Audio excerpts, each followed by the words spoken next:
oppose the introduction of this bill on grounds that this House does not have the legislative competence to enact this bill on the following grounds. Mr. Speaker, sir, if you read the statement of objects and reasons of this bill, it says in 2011, the said Act was amended by the Legislative Assembly of the National Capital Territory of Delhi by the Delhi Municipal Corporation Amendment Act 2011, leading to the trifurcation of the said corporation into 3 separate corporations.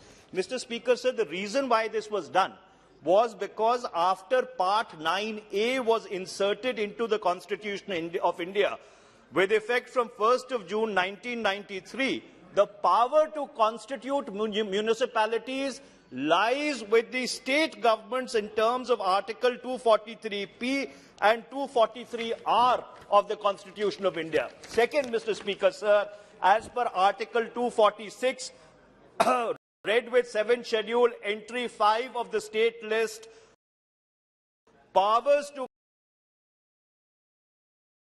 constitute municipal corporations is with the states. Number 3, Mr. Speaker, sir, under the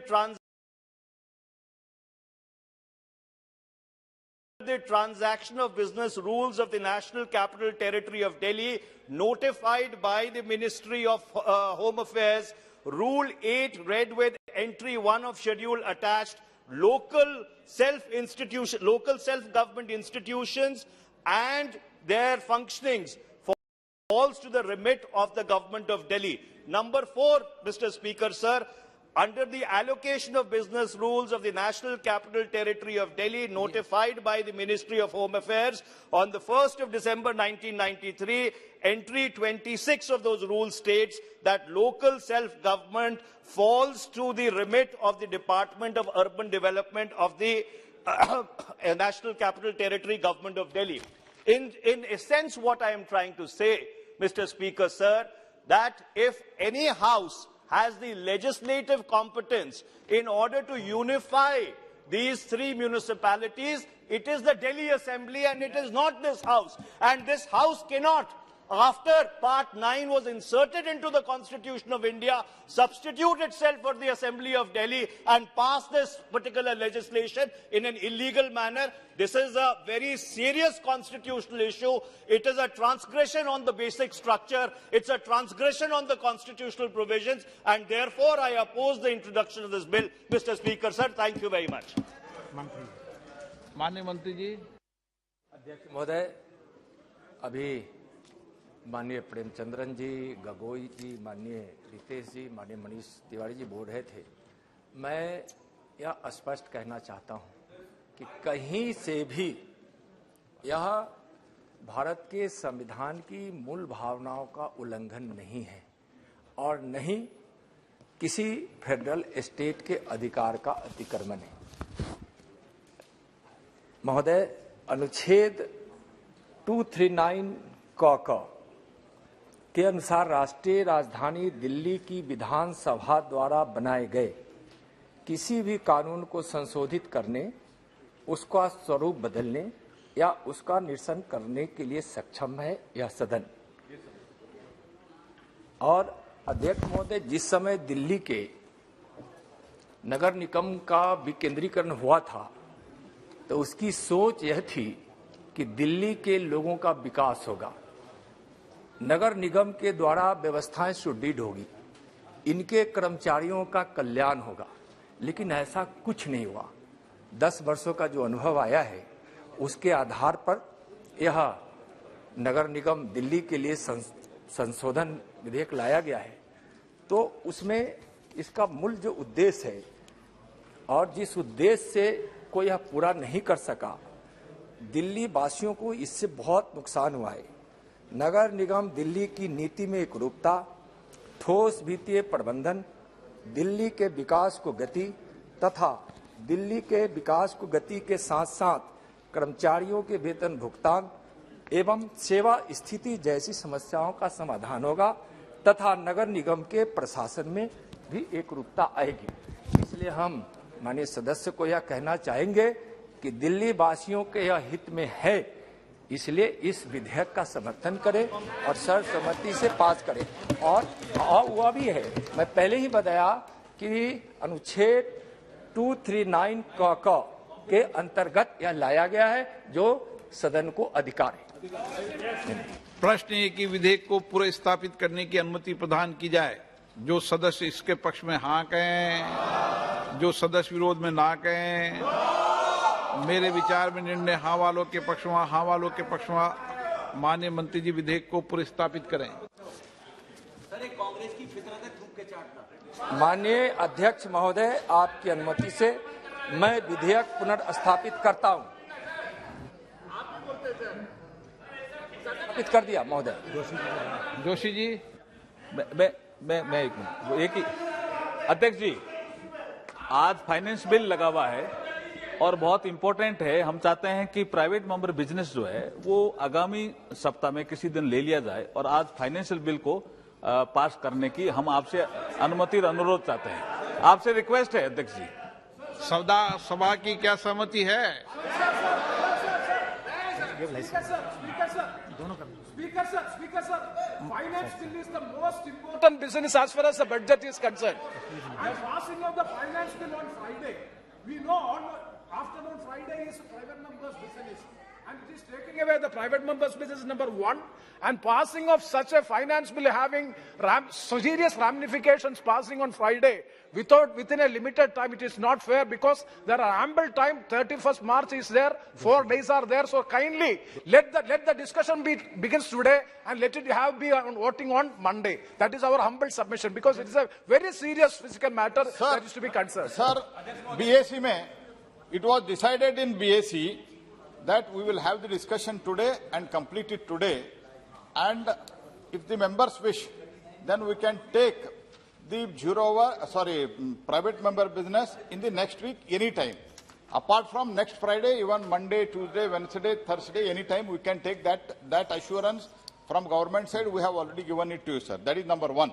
Number two, on 1st of April, we want to introduce the finance bill and we want to implement and execute the budget. That's why we have requested even in the BAC, and your kind self had agreed, sir. And today we are requesting to dispose of to the next week. This today's private member business, we are requesting the postpone, not to cancel. Kindly cooperate. माननीय सदस्यगण, नियम 377 के अधीन मामलों को सभा पटल पर रखने की अनुमति प्रदान की जाती है। माननीय सदस्य 377 के सभी मामले सभा पटल पर रख सकते हैं। माननीय सदस्यगण, मुझे विभिन्न मुद्दों पर निम्नलिखित सदस्यों से स्थगन सूचनाएं प्राप्त हुई है। टीएन प्रतापन, मानिक्रम टेगोर, बेनी बैनन, सीताराम हरिदास, के सुरेश, नामा नागेश्वर राव। मैंने स्थगन प्रस्ताव की किसी सूचना के लिए अनुमति प्रदान नहीं की गई। हाँ, गौरव गोगोई। अध्यक्ष महोदय, thank you sir. The price of petrol and diesel were hiked for the third time in a week yesterday. We don't know how many more hikes await the people of India, and people of India have just returned from Omicron-induced lockdown. They want an environment where they can do their business, but all these price hikes have increased the cost of business, especially the price of transportation, and this will lead to inflation. Inflation is already at 7%, and commodities, all commodities will be increasing. So we want this government to give a reply as to why for 137 days they managed to keep the prices stable, and now after the elections are over, now they're increasing their prices. So we want, if the same policy, status quo to be maintained, if for 137 days they could keep the price stable, why can't they do it now when the country is reeling under inflation? They're just coming under COVID. I want the government to give a specific reply on this issue, sir. Sir Nishikant Dubey. धन्यवाद अध्यक्ष महोदय।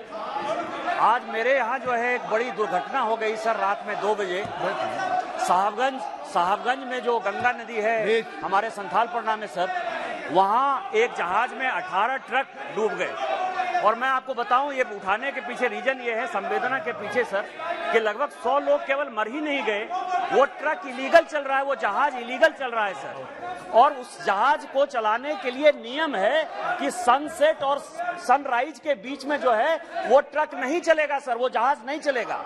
लेकिन वहां के जो मुख्यमंत्री हैं, मुख्यमंत्री उस कंपनी के पार्टनर हैं, उनके जो पीए हैं उसकी दलाली कर रहे हैं, और इस कारण से सर ये इलीगल एक्टिविटी चलती है। जो बालू है, जो गिट्टी है, और जो लोग की हत्या हो रही है, इसके लिए मेरा आपके माध्यम से आग्रह है सर कि वहां चूंकि मुख्यमंत्री खुद रोजगार कर रहे हैं और ये कॉन्स्टिट्यूशन के खिलाफ है, उनकी सरकार को बर्खास्त करें और इसकी सीबीआई से इंक्वायरी करें कि किस आधार पर ये 100 लोग मर गए, क्योंकि वो गरीब लोग हैं सर, और गरीब की रक्षा करना इस संविधान का हक है, इस पार्लियामेंट का हक है। यही आपके माध्यम से मैं इस देश को बताना चाहता हूं। चटर्जी।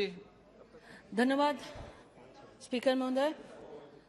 কিছুদিন আগে বীরভূমের রামপুরহাটে যে ধরনের ঘটনা, নৃশংস ঘটনা, নরকীয় ঘটনা হয়েছে, আজকে বীরভূমে 10-15 জন মহিলা এবং শিশুদেরকে ঘরে তালা বাইরে থেকে বন্ধ করে আগুন জ্বালিয়ে দেওয়া হয়েছে, মেরে পুড়িয়ে ফেলা হয়েছে।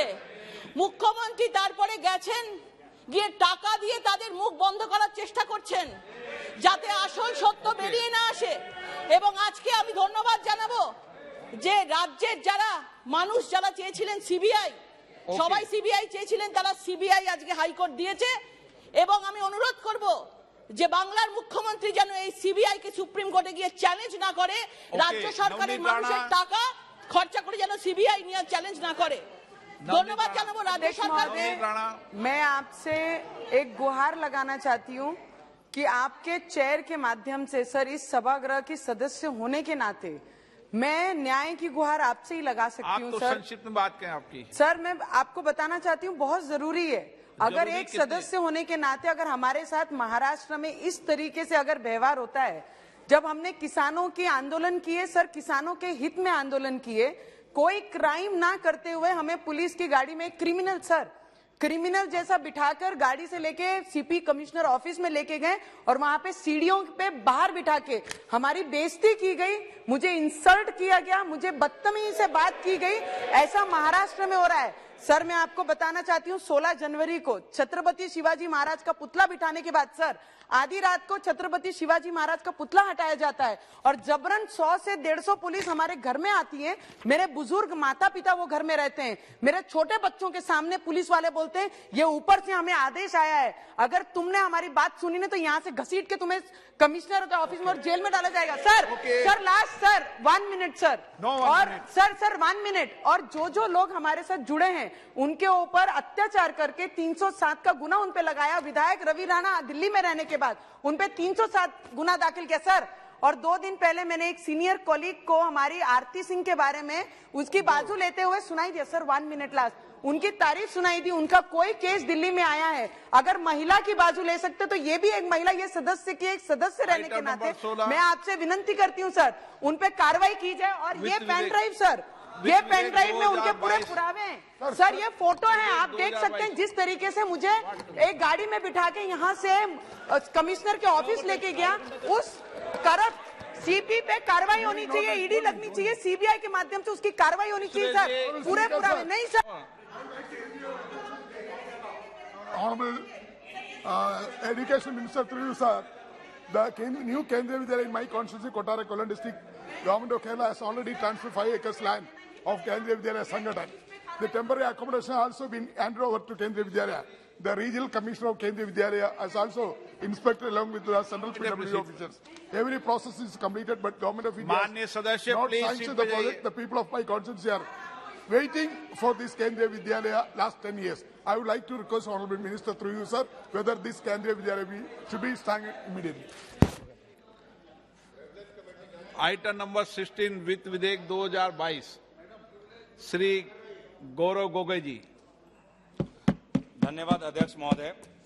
I am going to present my remarks on the finance bill, which is a money bill, and it has sections related to the direct tax, indirect tax. One second. Whatever honorable member she has raised the issue. We will bring it to the notice of the concerned ministry. Kindly let her take her seat. I am talking about her now. I request her to kindly cooperate. I will bring it to the notice of the concerned ministry. You are not responding. Why? एक minute मंत्री जी आप बोलना चाहती हैं कुछ? आप बोलना चाहती हैं कुछ? मूव कर दें आप. नहीं, he didn't call me for that. I started speaking.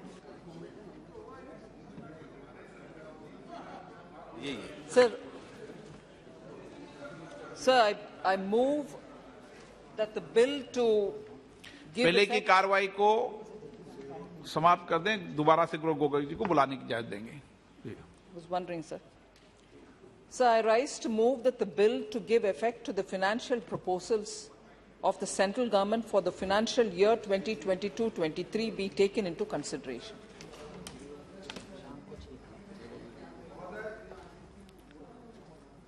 मान्य सदस्य ने बैठा हुआ अब ठीक है ना, आपको थोड़ी पैरवी के लिए कहा है माननीय सदस्य की. नहीं, गलत. आप सीनियर बनते ऐसे मत कीजिए. श्री गौरव गोगोई जी. Thank you, Speaker, sir. I rise to speak on the Finance Bill 2022, which is a money bill, and in it there are sections related to direct tax, indirect tax, custom duty, but before I raise this issue, so we must understand the context in which we are today. Today, because of repeated COVID-induced lockdowns, the country is recovering, but the recovery is unequal. The gap between the poor and the rich have only increased. The gap between the haves and the have-nots have increased. The government promised a V-shaped recovery, but instead we are seeing a K-shaped recovery. And this problem is extremely disappointing and is of extreme concern, because already we had seen that the inequality in this country is increasing. Witnessing record unemployment, are seeing record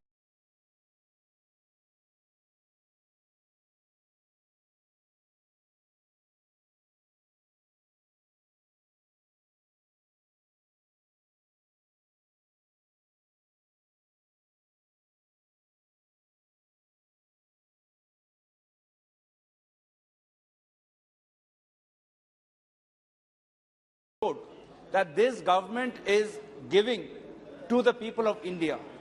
There is record unemployment. Please. Don't worry. Our supreme leader is there.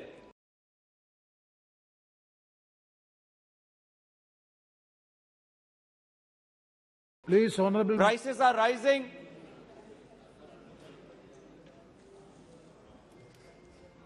Jingoism is the only antidote that this government is offering to the poor.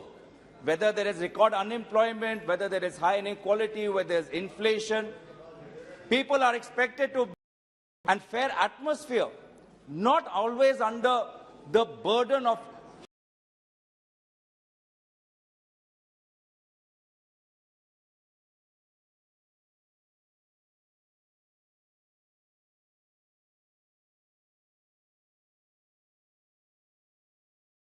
high inflation and high fuel prices. And it is, sir, a bit ironic as to the answer that this government or its ecosystem or its spokespersons are giving on fuel prices. They are saying that the fuel prices are bound to happen. Why? Because there is a conflict in Ukraine. Sir, I remember Prime Minister Modi ji speaking in Parliament on his during the last speech he made. And in that, sir, there was a point, and I was listening to him very carefully. He referred to Pandit Nehru. And he referred to Pandit Nehru, saying that, can you imagine that Pandit Nehru once blamed an international conflict happening in a different part of the world for the economic problems of India. And he smirked when he made that remark. Now today, what is happening? Now today, isn't Prime Minister Modi making the same argument that because of Ukraine, we have to no choice but to increase the fuel prices? But the counter is, there are two counters, that if for 137 days the Ukraine conflict did not happen last week or did not happen 3 days ago, the Ukraine, US, Russia, European conflict has been going on since December. Russian troops were on the border of Ukraine since December. It's been more than a month since military escalation has happened. For 1 month, they could keep their prices stable. What has changed now? What has changed? That for one last month, since the beginning of the conflict, since the beginning of the Russian troops being on the border, to the beginning of the bombardment, to the Ukrainian refugees fleeing to different parts of Europe, that time you did not increase the prices. Why now? Just because elections are over. That's how you repay the people who put their faith on you. I congratulate you on their stupendous victory. But that doesn't mean that you take people's vote for granted. That doesn't mean that you get a remit to continuously put more and more burden on the poor, on the middle class, on the unemployed. So therefore, I feel that while we talk about the finance bill and the taxes, they're extremely important, we must talk about this context. Now, I don't want to be only critical of this government. There are certain measures in the finance bill which we welcome. Now, they have given a tax exemption for amounts related to COVID-19 and medical treatment. We welcome that. They have said that there's going to be illegal, they have identified under Section 37 that the IT Act allows for certain expenditure which is incurred for the purposes of business, except where the expenditure is incurred for purposes that qualifies as an offence or is prohibited by law. Now, in this finance bill, they have ensured that gifts and expenditure incurred on travel, hospitality and conferences, they will no longer be exempt. They will also be taxed. And that's a welcome step that I feel the government is doing. There might be resistance from the pharmaceutical industry, but I hope that the government, in its sagacity, will manage to tackle with the pharmaceutical industry, because we all know, sir, there is a lot of examples in the world that how big pharma companies push certain procedures, push certain medicines through doctors, and in the end, the financial burden comes on the poor. So therefore, there's enough evidence, and I welcome this step. At the same time, sir, there are certain steps which need more clarity. Now, on virtual digital assets, they have introduced a tax of 30%. At the same time, sir, while this measure is intended to discourage people trading or occupying or holding cryptocurrencies or NFTs, the government still is sending out mixed signals. And the government should send out a very clear signal. How are you going to define crypto? Is it an asset? Is it a currency? Is it something that can be speculative? We are waiting for the legislation and for the clarity to come. And why it is important for the clarity to come sooner rather than later? Because so many people in India are trading in cryptocurrencies. So many exchanges have been set up. And so normally when there is an IT technology-based change that takes place, we welcome it. And Indians are the first to welcome. Indians are the first to adopt it and innovate it and put an Indian context to it. And therefore, already there are record volumes of crypto-based transactions. Already a lot of young IT engineers are involved in this. But the government, while in putting a 30% tax, while they're coming out with further and further clarifications that it can't be offset, the losses cannot be offset. But I appeal to the government to have two approaches in mind. one approach should be that if you want to treat crypto as a sin and you want to have a high tax on it and you want to eventually ban it, then be specific and have that. But bear in mind that a lot of people would indulge in crypto and indulge in these operations in the dark net, and all of these operations will go underground. You are supporting cryptocurrency. No, I'm saying I'm asking the government to be clear, to have a clear approach. Clarity. Have clarity. Okay. And I'm asking for a policy to come out sooner rather than later. And secondly, I'm asking, sir, at the same time, I hope the government doesn't change its mind, because there are parts of this world, I'm just outlining the complexity of the issue. Because there are parts of the world, there are even countries which are adopted crypto as officially. Different countries have come out with regulations. Japan has one set of regulations. America has another set of regulations. So the government needs to have two approaches. One, if there is a ban, what is going to be your approach so that crypto doesn't become the route for money laundering or illicit activities or drugs or crime? B, if they do want to regulate it, then what are the lessons that we can learn from America and Japan from elsewhere? But that is, I rest it over here. But nonetheless, sir, point being, crypto is a risk at this moment, is a risk. And crypto is not the only risk that is in today's market. Sir, the stock market, sir, if you would see, over the last 2 years, especially during pandemic, there have been a lot of new investors in the stock market.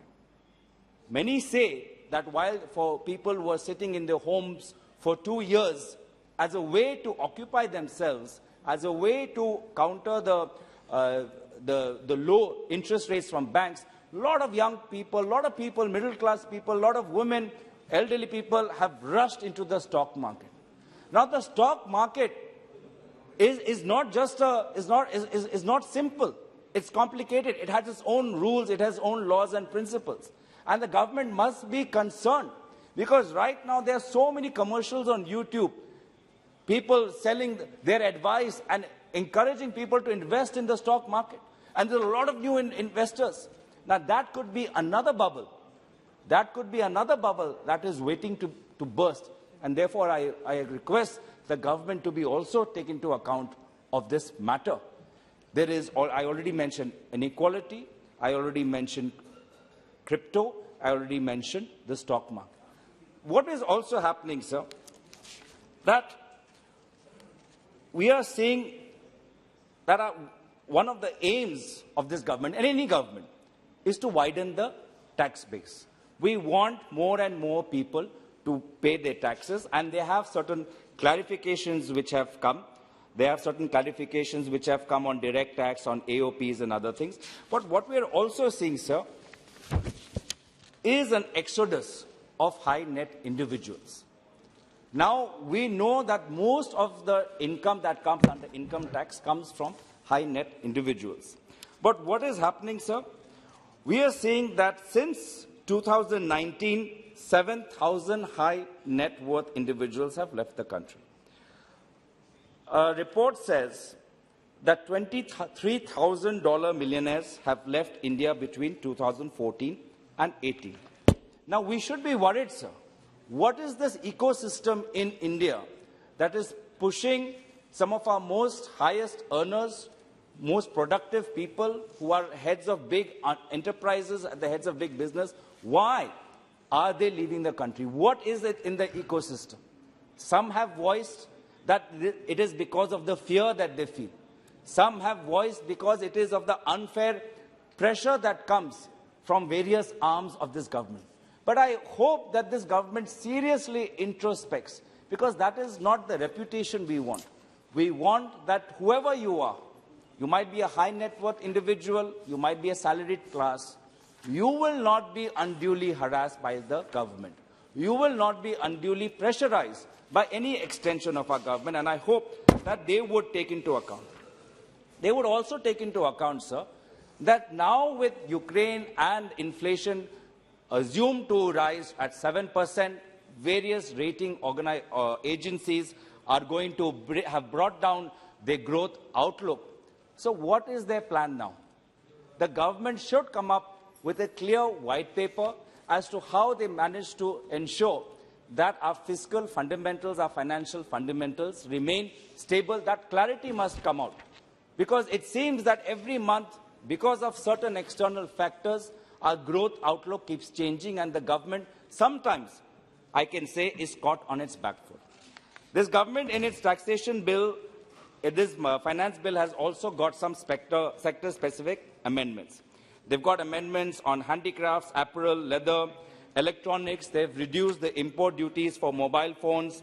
They've got import duties being reduced on certain chemicals such as sodium cyanide, methyl alcohol, acetic acid.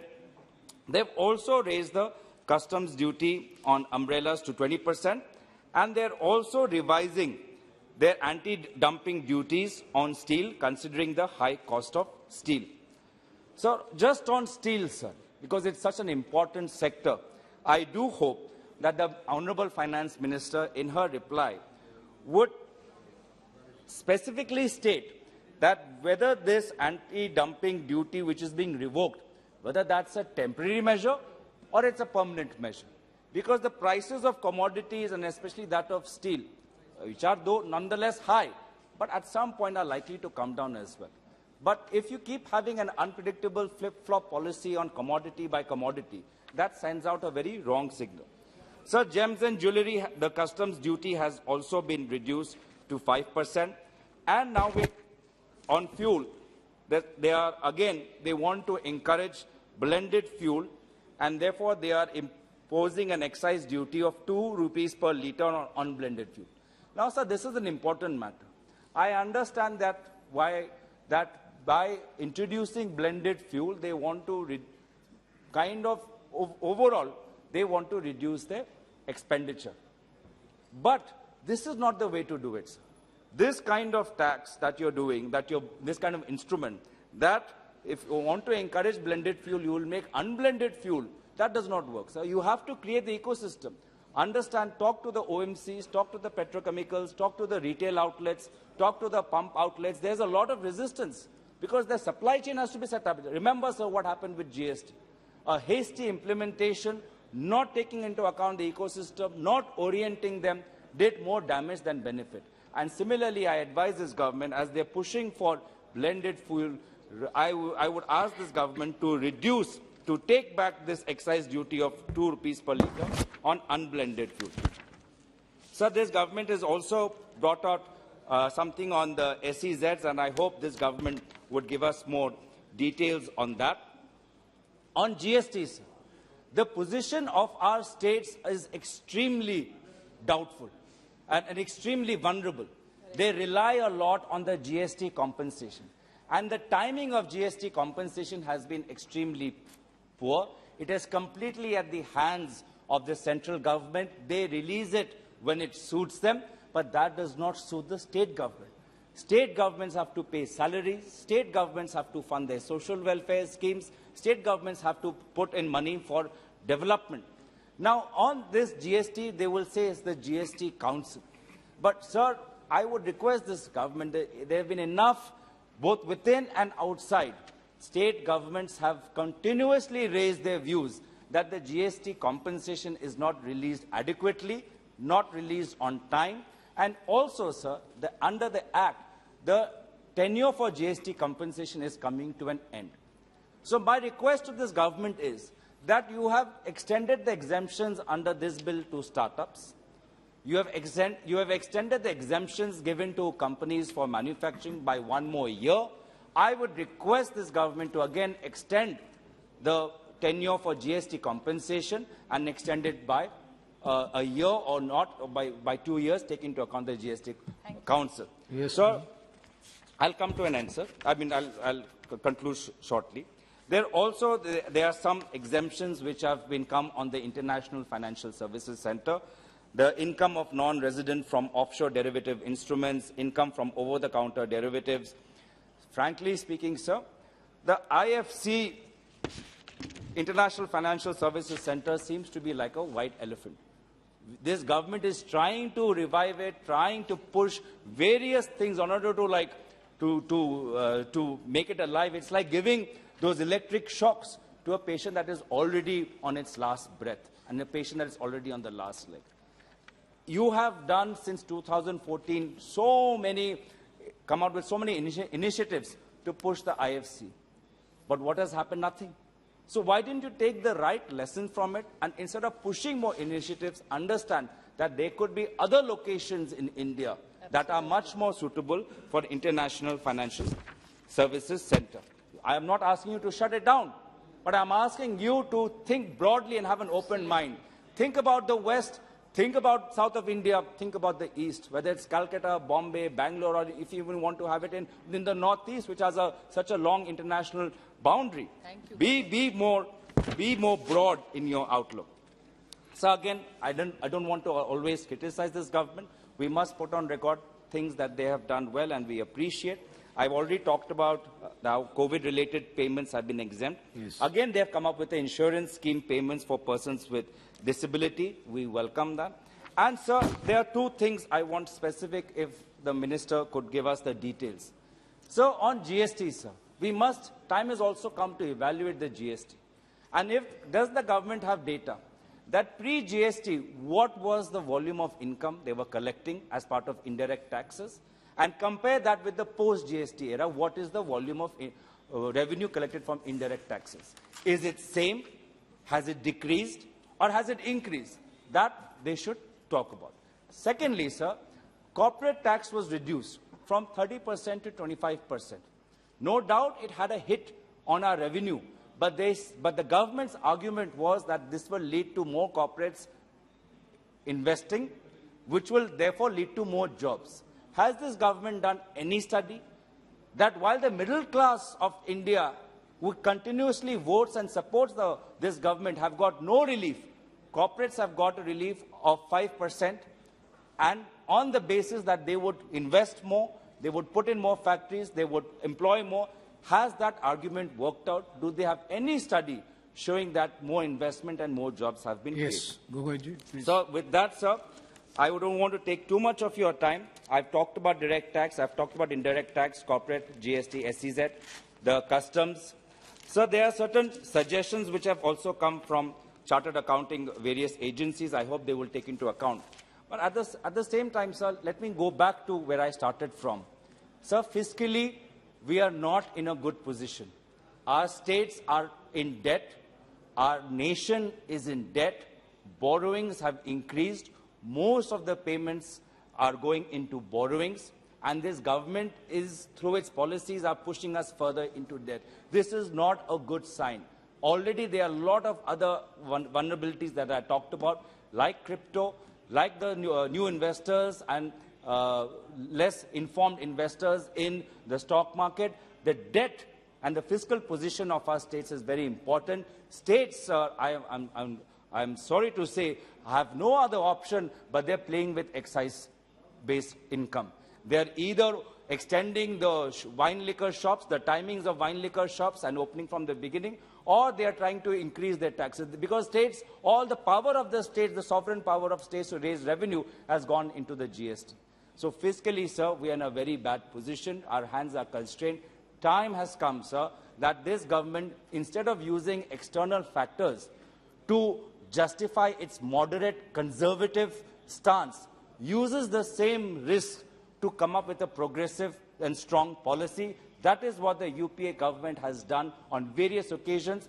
When the 2008 global financial crisis hit, our growth did not take a hit like other countries did, and our employment was not as bad as it is now. Similarly, in 1991, come the moment of crisis, the then government under our Finance Minister Dr. Manmohan Singh, Prime Minister P.V. Narasimha Rao, and all the others came together to give a new outlook, an economic outlook, a new economic vision for our country, which has given us a new middle class and the economic muscle to call ourselves as an power, as an Asian power. Therefore, I request this government to emulate the UPA and use this moment of difficulty and crisis to have a bold vision and stop being cautious. Thank you very much. Thank you. Thank you, Sri. Next, Sri Nishikant Dubey. धन्यवाद सभापति महोदय।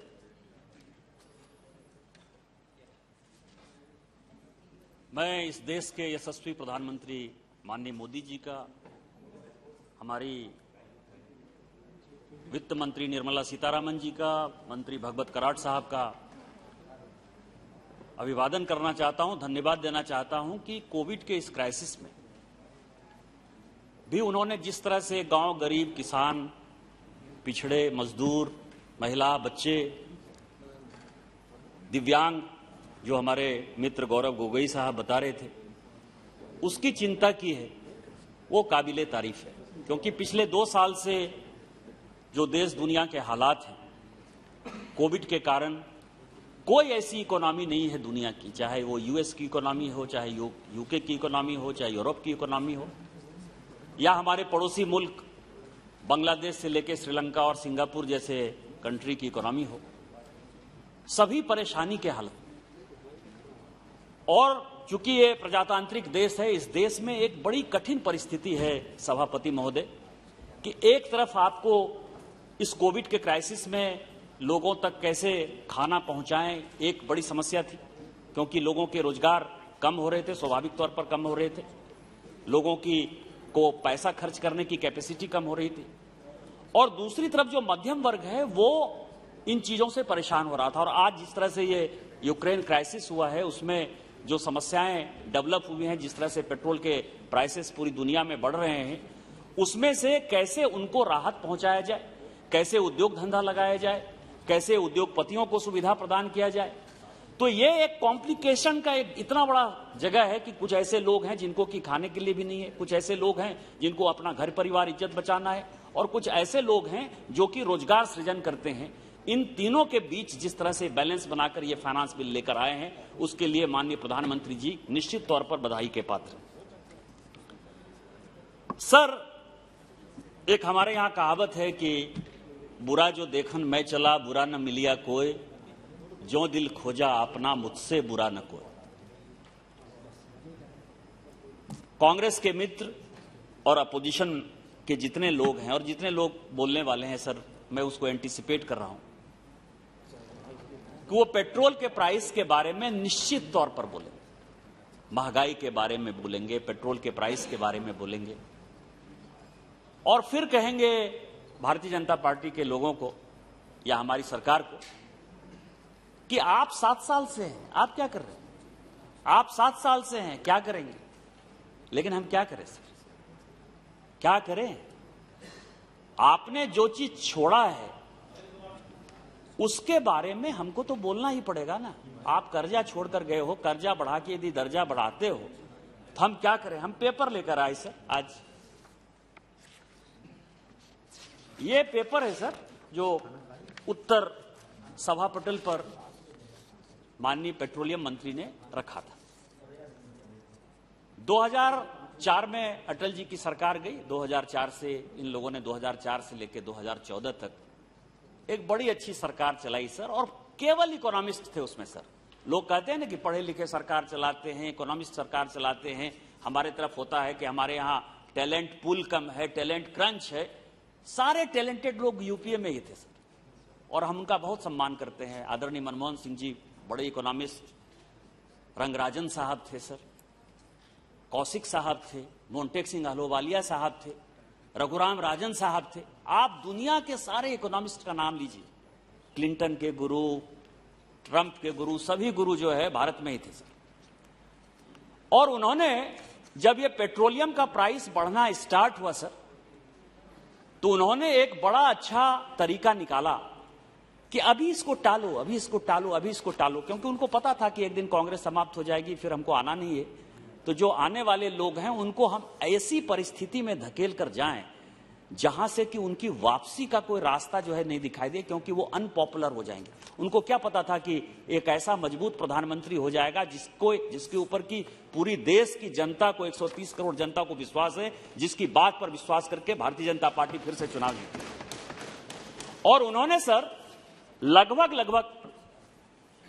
1,44,000 करोड़ का 1,44,000 करोड़ का oil bond जारी किया sir, और जिसका interest rate था 6.35 से लेके 8.4% तक सर। आज यदि गरीब लोग बैंक में पैसा जमा करने जाएं तो उनको 4%, 5% से ज्यादा इंटरेस्ट नहीं मिलता है। जो एम्प्लॉई हैं ईएफओ के, जो कि आप खुद ही मजदूर के नेता हैं सर, यदि आप देखेंगे तो सरकार को 8.5% से उसको डाउन करने की आवश्यकता पड़ रही है, क्योंकि वर्ल्ड मार्केट में जो है हमारा बैंकिंग सिस्टम सस्टेन नहीं कर पा रहा है। आपने बिना किसी सोच के, सारे इकोनॉमिस्ट ने, सारे यूपीए के लोगों ने ये 1,44,000 करोड़ का ऑयल बॉन्ड जारी कर दिया सर। और आप समझें कि इस परिस्थिति में जब यह लौटाने की बात है, जब 2014 से है, क्योंकि कमिटमेंट है सर, भारत सरकार का कमिटमेंट है, देना है, 3 सॉवरेन गारंटी है, 3,22,000 करोड़, 1,44,000 करोड़ रुपया हमने लिया और 3,22,000 करोड़ रुपया हमको लौटाना है सर। लगातार चर्चा हो गई, अडानी की सरकार है, अंबानी की सरकार है, होते रहता है सर। जब कांग्रेस की सरकार थी तो हम लोग भी इधर से चिल्लाते थे कि टाटा की सरकार है, बिरला की सरकार है। जो बिजनेसमैन उस समय आगे बढ़ते हैं, निश्चित तौर पर मैंने सारे डिबेट डिस्कशन 1952 से सुने हैं सर, हमको कोई परेशानी नहीं है। लेकिन ये जो ऑयल बॉन्ड है सर, ये ऑयल बॉन्ड जो आप 1,44,000 करोड़ का 3,22,000 करोड़ रुपया दीजिएगा, ये किसको दीजिएगा? कभी आपने देखा है? सारे बड़े बिजनेसमैन जो हैं, जिनकी भी नेटवर्थ 5,000 करोड़ से ज्यादा है सर, उन सबों ने इसमें ऑयल बॉन्ड में इन्वेस्ट कर रखा है। अडानी और अंबानी की सरकार कांग्रेस है सर कि भारतीय जनता पार्टी? मेरा एक सीधा सीधा सवाल है सर। हम इसके लिए प्रयास कर रहे हैं। यूक्रेन क्राइसिस के बाद आज लगभग वर्ल्ड मार्केट में 130 से 139 डॉलर पर बैरल जो है क्रूड के ऑयल हो गए, दाम हो गए सर। क्या करें? हम भी आप ही की तरह नाटक करें? हम भी आने वाले जो जनरेशन है उनको जो है रोड पर भीख मांगने के लिए पैदा करें?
दूसरा जो बड़ा अच्छा सवाल है, संजोग से मिस्टर उदासी यहां मौजूद हैं सर, चैरिटेबल ट्रस्ट के लिए हमने बहुत संशोधन किया है सर। चैरिटेबल ट्रस्ट के लिए आपको मैं बताऊं कि 2014 में सीएजी की रिपोर्ट आई, C&AG की रिपोर्ट आई, और एक अच्छी बात कहूंगा कि हमारे जो बच्चे हैं, एक दिन कल ही मैं अपने बेटे के साथ बात कर रहा था चैरिटेबल ट्रस्ट पर, तो उसने कहा कि पापा मुझे लगता है कि पढ़ने लिखने से ज्यादा बढ़िया है कि कोई चैरिटेबल ट्रस्ट बना लिया जाए, या नहीं तो कहीं मंदिर मठ या कहीं मौलवी बन जाया जाए या कोई पंडित बन जाया जाए। ये जो करप्शन चल रहा है, आप इसकी कल्पना नहीं कर सकते सर। 2014 में C&AG की रिपोर्ट आई, और C&AG की रिपोर्ट ने एक बहुत बड़ा क्वेश्चन मार्क किया कि चाहे वो अस्पताल चल रहा हो, चाहे वो एजुकेशनल इंस्टीट्यूट चल रहे हैं, और ज्यादा के ज्यादा जो चीज चल रहे थे, क्योंकि बहुत प्राइड होता है कि हमारे पास मेडिकल की इतनी सीटें हैं, हमारे पास इंजीनियरिंग की इतनी सीटें हैं, हमारे पास मेडिकल बहुत फैसिलिटी है। और कराड़ साहब, आप जिस राज्य से आते हैं, महाराष्ट्र में कोई भी ऐसा बड़ा आदमी नहीं है, बिजनेसमैन ऐसा कोई बड़ा नहीं है, कोई इतना पॉलिटिशियन बड़ा नहीं है जिसके पास की ये एजुकेशनल इंस्टीट्यूट नहीं। और CAG की रिपोर्ट ने कहा कि सारे के सारे फ्लॉ है। इवन जो एक बड़ी कंपनी है, नाम नहीं लेना चाहता मैं सर, उन्होंने एजुकेशन के नाम पर बाहर जो है मेरे राज्य से जो कि आगे बढ़ा, मेरे राज्य के कारण आज मुंबई को पैसा दे रहा है, उस राज्य ने मेरे यहां एक भी इंस्टीट्यूट नहीं बनाया सर, एक भी इंस्टीट्यूट नहीं है, एक भी अस्पताल बढ़िया नहीं बनाया। लेकिन उसने हार्वर्ड में, उसने ऑक्सफोर्ड में, उसने ब्राउन में लगभग इस देश का 3000 करोड़ रुपया दे दिया सर, बिना RBI के परमिशन के, बिना रेवेन्यू के परमिशन के 3000 करोड़ रुपया दे दिया पूरे टाटा ट्रस्ट ने सर। और क्यों? उसके ऊपर इन लोगों ने क्यों नहीं क्वेश्चन किया? मैं भारत सरकार से मांग करता हूं कि 2004 से लेकर 2014 तक उस टाटा ट्रस्ट ने कितने पॉलिटिशियन हैं, इंक्लूडिंग भारतीय जनता पार्टी के पॉलिटिशियन, कितने ऐसे पॉलिटिशियन हैं जिनके बच्चों को उन्होंने स्कॉलरशिप देके पढ़ाया, कितने ऐसे ब्यूरोक्रेट हैं जिनके बच्चों को उन्होंने स्कॉलरशिप देकर पढ़ाया, कितने ऐसे पत्रकार हैं जिनके बच्चों को उन्होंने स्कॉलरशिप देकर पढ़ाया, और बिना RBI के परमिशन के, CAG के रिपोर्ट के आने के बावजूद भी सर इन्होंने चैरिटेबल ट्रस्ट को उगने दिया। आज बच्चों की पढ़ाई जो है प्रॉपर नहीं हो पाती है। या आप स्टेट की बात करते हो, स्टेट कंसेशनल रेट पर उनको जमीन देता है, स्टेट हॉस्पिटल बनाने के लिए जगह देता है, और आपने कोई कार्रवाई नहीं की। मैं जहां रुका हुआ था सर, कि हम और उदासी जिस कमेटी के मेंबर थे, हमने कहा कि नथिंग डूइंग, कुछ नहीं होना है, और PSC की एक प्रॉपर अच्छी रिपोर्ट बनाई सर कि यदि किसी को कंट्रोल करना है, यदि इसमें कुकुरमुत्ते की तरह उग आए NGO को यदि कंट्रोल करना है, तो सबसे पहले चैरिटेबल ट्रस्ट पर। और मैं माननीय प्रधानमंत्री जी का और माननीय वित्त मंत्री जी का धन्यवाद देना चाहता हूं कि इस बजट में यदि किसी लूप होल्स को उन्होंने रोका है तो चैरिटेबल ट्रस्ट के लूप होल्स को रोका है सर। उन्होंने सारे अमेंडमेंट किए। इसके बाद मैं आपको बताऊं चेयरमैन सर, ब्लैक मनी की बहुत बात आती है, मेरा बड़ा प्रिय सब्जेक्ट है सर। 2011 में मेरा सीट वो 543 था, 545 सर, सबसे अंतिम सीट था। 545 ही इस लोकसभा की स्ट्रेंथ है, मेरा नंबर 545 था सर। हम लोग एक ही मोहल्ले में, अर्जुन मेघवाल जी, हम लोग सब साथ ही बैठते थे, उदासी साहब। तो मैंने वहां से भाषण देते हुए कहा कि यूपीए सरकार के 3 ऐसे सांसद हैं जिनका की अकाउंट लिंचेनस्टाइन बैंक का अकाउंट आया था, लिंचेनस्टाइन का अकाउंट आया था, और मैंने जो है इस फ्लोर ऑफ द हाउस में उसको डिस्क्लोज किया था। उस वक्त माननीय यहां के वित्त मंत्री, जो बाद में भारत के राष्ट्रपति बने, प्रणब मुखर्जी साहब थे, उन्होंने उसका कोई जवाब नहीं दिया। उसमें एक मंत्री थी सर, मतलब कांग्रेस की एक मंत्री भी थी। मेरे भाषण पर एक PIL हुआ सर, हर्ष रघुवंशी ने सुप्रीम कोर्ट में PIL किया, और उस PIL को शांति भूषण जी और राम जेठमलानी जी ने उस केस को लड़ा। राम जेठमलानी जी का अब नहीं है, और शांति भूषण जी का इतना ही योगदान था कि मेरे भाषण पर जो पीआईएल हुआ, उस पीआईएल का केस उन्होंने लड़ा, क्योंकि जब लोकसभा में कोई जवाब नहीं आएगा तो सुप्रीम कोर्ट देखेगी। और सुप्रीम कोर्ट में वो केस चलता रहा और सुप्रीम कोर्ट ने 2012 में सर 2012 में कहा कि एसआईटी बनाओ, ब्लैक मनी की एसआईटी बनाओ। 2012 से लेके 2014 तक सर ये यूपीए की सरकार, क्योंकि इसको भ्रष्टाचारियों को बचाना है। आज जो कांग्रेस पार्टी की दुर्गति है सर, उसके पीछे रीजन यही है, देश के लिए कोई काम नहीं करना है।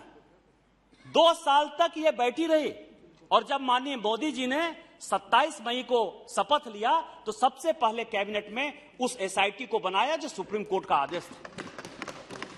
और आज मैं आपको बताऊं कि इसमें कैश ट्रांजैक्शन के लिए सेक्शन 68 में एक बड़ा संशोधन लेकर यह सरकार आई है। क्यों लेकर आई है सर? हसन अली का मामला हो, काशीनाथ टपोरिया का मामला, लाखों लाख करोड़ सर केवल कैश ट्रांजैक्शन हवाला के माध्यम से जाते रहे, कोई माए बाप नहीं, कोई रोकने वाला नहीं। हसन अली का पैसा चला गया सर, काशीनाथ टपोरिया का मामला चला गया। आज भी हवाला के माध्यम से कितने पैसे गए उसके बारे में कंप्लीट जो है हिसाब किताब नहीं नजर आ रहा है। भारत सरकार ने यह काम किया। आपको पता है सर कि पिछले बजट में जब लगातार हम पिछले 7-8 साल से जो काम कर रहे हैं उसमें हमने कह दिया कि 2 लाख से ज्यादा जो है आप कैश ट्रांजैक्शन नहीं कर सकते। कितना बड़ा आंदोलन हुआ सर, सारी जेम्स एंड ज्वेलरी इंडस्ट्री जो है रोड पर आ गई। सबों ने कहा कि भारतीय जनता पार्टी अपने वोटर को नाराज करती है। हमारे भी कई एक सांसद सर माननीय प्रधानमंत्री जी से लगातार ये आग्रह करते रहे कि ये तो हमारा बनिया वर्ग जो है, हमारा वोटर है, ये नाराज हो जाएगा। हमारे प्रधानमंत्री जी ने कहा कि जिसको नाराज होना है हो जाए, हम वोट की राजनीति नहीं करते, हम इस देश की राजनीति करते हैं, हमको साफ सुथरी राजनीति करनी है। और आज जो है ये हम सक्सेसफुल हुए हैं। और इसमें सेक्शन 68 में हम ये संशोधन लेकर आए हैं कि यदि आप किसी को कैश ट्रांजैक्शन दीजिएगा, किसी कंपनी में इक्विटी लीजिएगा, तो आपको अब बताना पड़ेगा कि ये पैसा कहां से लेकर आए। क्या हम ब्लैक मनी के ऊपर काम नहीं कर रहे? स्विस बैंक से कितने पैसे लाए? स्विस बैंक का मैं चाहता था सर कि रेवंत रेड्डी बोले, क्योंकि मुझे पता है कि अधिजल गगरी छलकत जाए। खाता में 15 लाख डालने के लिए कहा था, वो भूल गए। मैं स्पीकर महोदय चाहता था आज तक कि कबीर का एक दोहा है सर कि ऐसी वाणी बोलिए मन का आपा 5,000 करोड़ अपना तल शीतल करे आप हो निर्मल हो। मुझे लगता था कि मैं आराम आराम से अच्छी अच्छी बातें करूंगा सर। इसी पार्लियामेंट में मैंने बोला कि ब्लैक मनी में बड़ी समस्या है। क्या है उसका पीछे रीजन? ये जो बात कर रहे हैं स्विट्जरलैंड से कितना पैसा आया सर, हमारी सरकार आने के बाद, क्योंकि इनको तय हो गया था 2012-13 तक इनको पता चल गया था कि अब किसी कीमत पर यह सरकार वापस नहीं आनी। तो इन्होंने क्या किया कि स्विट्जरलैंड के साथ जो है डीटीए शामिल, मतलब डबल टैक्सेशन अवॉइडेंस एग्रीमेंट जो डीटीए होता है सर, वो स्विट्जरलैंड के साथ कर लिया और उसमें कहा कि आपको डिस्क्लोज करेगा। जैसे हमने फटका साइन किया अमेरिका के साथ, स्विट्जरलैंड के साथ जो एग्रीमेंट साइन किया इन्होंने सर, वो ये कहा कि 2016 से 2012 में एग्रीमेंट, राजकुमार बाबू आप तो गृह सचिव रहे हैं, कि 2012 में एग्रीमेंट साइन किया कि जब 2016 आएगा 2016, जब इनको पता था कि जब ये सरकार में नहीं होंगे, तब आप हमको बताना कि हमारे किस आदमी का अकाउंट है। आप ये बताइए सर कि 4 साल जो पैसा आपके देश का चोरी करके ले गया है, वो इंतजार करेगा कि शिकारी आएगा, जाल बिछाएगा, उसमें फंसना नहीं। जितने लोग थे सर 4 साल में वो सब पैसा लेके चले गए। सबों ने अपने अकाउंट को ट्रस्ट में कन्वर्ट कर लिया सर। ट्रस्ट में यहां के जो बिजनेसमैन है, जो पैसा लेके गए, जो यहां के भारत सरकार का पैसा, बैंक का पैसा लूट कर गए सर, उन्होंने ट्रस्ट बना लिया। वो ट्रस्टी वहां का लोकल नागरिक है। और यदि मैं भारत के लोगों का नाम लेने के लिए जाऊंगा तो वो वहां के लोकल लोगों का नहीं पैसा बताएगा। और जितने पैसे हैं सब उन लोगों ने ट्रस्ट में कन्वर्ट कर लिए। और इसके बाद ये कहते हैं कि स्विट्जरलैंड से कहां से पैसा आया? करो आप, भरे हम। ये हालत है सर। इसके बाद मैं, ऐसा है सर कि तीसरा जो पॉइंट है सर, जो कांग्रेस ने कहा, क्रिप्टो करेंसी हमारे दिल से, और जिन्होंने उठाया इस मुद्दे को सबसे पहले शिव कुमार उदासी साहब, स्टैंडिंग कमेटी में हम लोगों ने, हम लोग 2012-13 से आज क्रिप्टो करेंसी की बात हो रही है सर, आज डिजिटल करेंसी की बात होती है।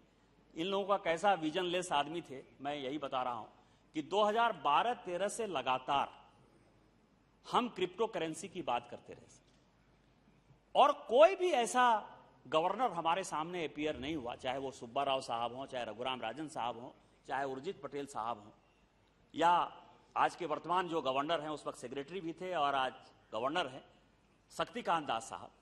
कोई भी ऐसे आदमी नहीं रहे जिन्होंने ये नहीं कहा कि ये जो है डार्क नेट पर चलता है, ये क्रिप्टो करेंसी जो है केवल ड्रग्स के पैसे के हवाला का एक दूसरा रूप आने वाला है और इसको रोकने का प्रयास होना चाहिए। हमारी स्टैंडिंग कमेटी की रिपोर्ट है 2013 की कि हमने उस रिपोर्ट में जो है इस चीज का मेंशन किया कि देश का आने वाला, दुनिया का जो आने वाला खतरा है वो क्रिप्टो करेंसी है, डिजिटल करेंसी। 2013 से लेकर 2014 तक 1.5 साल जो है यूपीए की सरकार रही सर, इसके ऊपर उन्होंने कोई ध्यान नहीं दिया। आज जो सिचुएशन है वो बिल की बात करते हैं। अब बिल कब आएगा, नहीं आएगा, लीगल है, इलीगल है, इसका दूसरा सवाल है सर। लेकिन जो सिचुएशन पैदा हुआ पूरी दुनिया में जो सिचुएशन पैदा हुआ कि आज जो है यदि आपको करप्शन करना है, किसी को यदि पैसा देना है घूस का, तो वो क्रिप्टो में जा रहा है।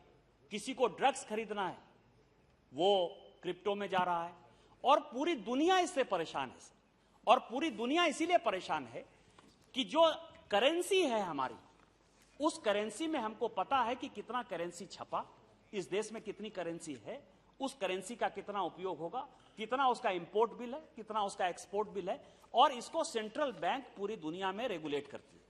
लेकिन ये जो क्रिप्टो है, इस क्रिप्टो का कौन मालिक है, ये आज तक यही पता नहीं चला सर। अलग अलग एक्सचेंज बन गए हैं, अलग अलग चीजें बन गई हैं और भारत सरकार और पूरी की पूरी जो चाहे आरबीआई हो, चाहे इनकम टैक्स हो, सभी इसके लिए चिंतित है कि ये इस तरह के पैसे जो है कैसे आ गए हैं। तो क्रिप्टो करेंसी के लिए सबसे पहला भारत सरकार को यह था कि आज के लोगों को, आज के जो बच्चे हैं सर, हमारे पॉकेट में यदि कैश 10-20 हजार नहीं हो तो मैं तो अपने गाड़ी में नहीं बैठता सर, मैं तो पैदल टहलने भी नहीं जाता।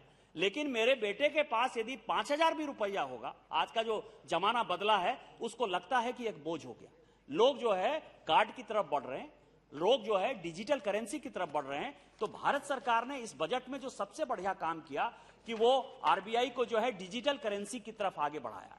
क्रिप्टो का जहां तक सवाल है सर, कि क्रिप्टो में जो लूप होल्स था, वो 30% जो उन्होंने टैक्स लगाने की बात की है, उसमें चाहे घाटा हो चाहे नफा हो, या 1% टीडीएस लगाने की जो बात की है, एक बहुत बड़ा कदम है कि जिन लोगों ने इन्वेस्ट कर लिया।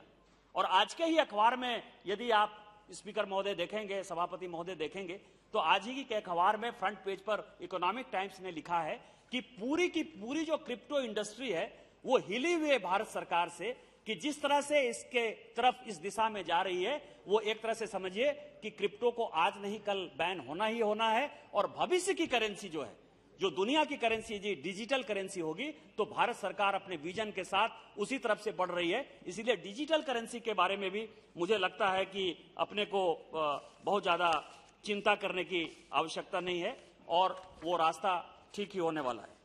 इसके अलावा जो एक बड़ी राहत दी है सर, इस सरकार ने गरीबों को, आम लोगों को, महिलाओं को, बच्चों को, जिनके पास सीए नहीं है, या जो मान लीजिए कि किसी कारणवश उनका अकाउंटिंग छूट जाता है, तो उसको एक बहुत अच्छी राहत भारत सरकार ने दी है कि अब 2 साल के बाद भी आप अपने इनकम टैक्स को रिवाइव कर सकते हैं, मतलब आप फिर से उसको ठीक कर सकते हैं। और ठीक करने में आपको सब कुछ सच सच बताना पड़ेगा। यदि आप सच नहीं बताएंगे तो समस्याएं आएंगी, और उस समस्या को निजात पाने के लिए इन्होंने बहुत बड़ा ये काम किया है सर। एक जो सबसे इंपॉर्टेंट है और इस पार्लियामेंट को समझने का सवाल है, हम हमेशा इस पार्लियामेंट में चर्चा करते हैं कि गरीबों के लिए अलग कानून है, अमीरों के लिए अलग कानून है। यह फैक्ट है कि हम जिस वोट से जीत कर आते हैं वो गरीबों के वोट से जीत कर आते हैं, और जो बड़े बिजनेसमैन हैं उनके पास लॉबिस्ट हैं, वो अपना कॉर्पोरेट अफेयर्स का मंत्रालय चलाते हैं और उनके लिए लॉबिस्ट तैयार होते हैं।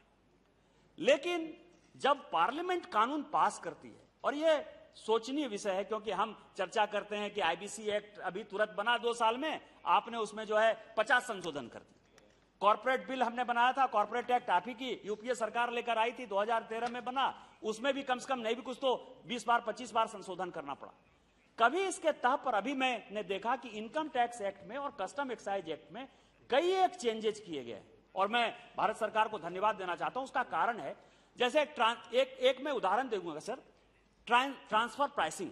ट्रांसफर प्राइसिंग क्या है कि एक कंपनी है, वो कंपनी अपना टैक्स बचाने के लिए या किसी कारण से वो सब्सिडियरी कंपनी लगाती है और उससे जो है वो पैसा लेकर आती है, और उसका जब टैक्स कम्यूट करने की बात आती है तो कोई डिसीजन कुछ होगा, कोई डिसीजन होगा। ट्रांसफर प्राइसिंग में इतनी बड़ा लिटिगेशन और समस्या होने लगा सर, मैं बस 4-5 मिनट में खत्म कर दूंगा सर। इतनी बड़ी समस्या होने लगी कि दिल्ली हाईकोर्ट का जजमेंट किसी कंपनी के लिए अलग, सुप्रीम कोर्ट का जजमेंट किसी कंपनी के लिए अलग, मुंबई हाईकोर्ट का किसी कंपनी के लिए अलग। मैं 10 केस लेकर आया हूं सर, और इतनी बड़ी समस्या होने लगी कि जो अथॉरिटी है, रेवेन्यू डिपार्टमेंट की अथॉरिटी है, वो समस्या में पड़ने लगी कि फाइनली हम किसकी बात माने। और इस कारण से एक बहुत बड़ा संशोधन ट्रांसफर प्राइसिंग जैसे और भी 5-7 ऐसी चीजें हैं जिसमें लेकर आए सर। दूसरा जो इस सरकार ने एक बहुत बढ़िया काम किया सर, कि मान लीजिए कि किसी कोर्ट ने किसी मुद्दे को यदि सेटल कर दिया और उसी तरह का कोई केस यदि रेवेन्यू डिपार्टमेंट में चल रहा है, तो जो हाई कोर्ट ने या सुप्रीम कोर्ट ने सेटल कर दिया है उसके आधार पर इस लिटिगेशन को खत्म करना है। क्योंकि आपको पता है कि हम समस्या से समाधान की तरफ बढ़ रहे हैं, एक बड़ा काम कर रहे हैं, फैसलेस की तरफ बढ़ रहे हैं, तो एक बड़ा काम ये भारत सरकार ने इसके ऊपर किया है सर।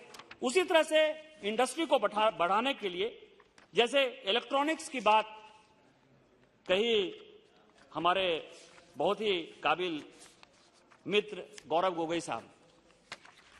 अब क्या है कि कल मंत्री जी ने बताया कि 1995 में, मैं आपको बता रहा हूं कि विजन, नेतृत्व क्या होता है और उस नेतृत्व के क्या फायदे क्या नुकसान होते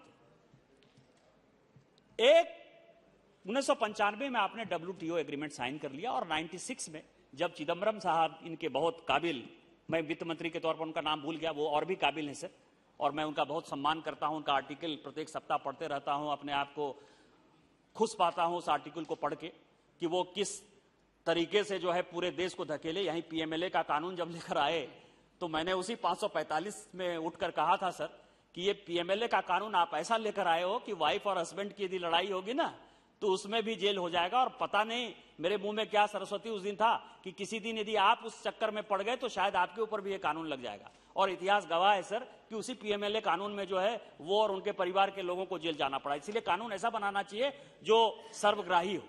तो इलेक्ट्रॉनिक का क्या है सर कि 96 में उस नेतृत्व को पता ही नहीं था, 96 में उस नेतृत्व को पता ही नहीं था कि इस देश में mobile, computer, iPad, electronic gadgets, उसका इतना बड़ा मार्केट होने वाला है।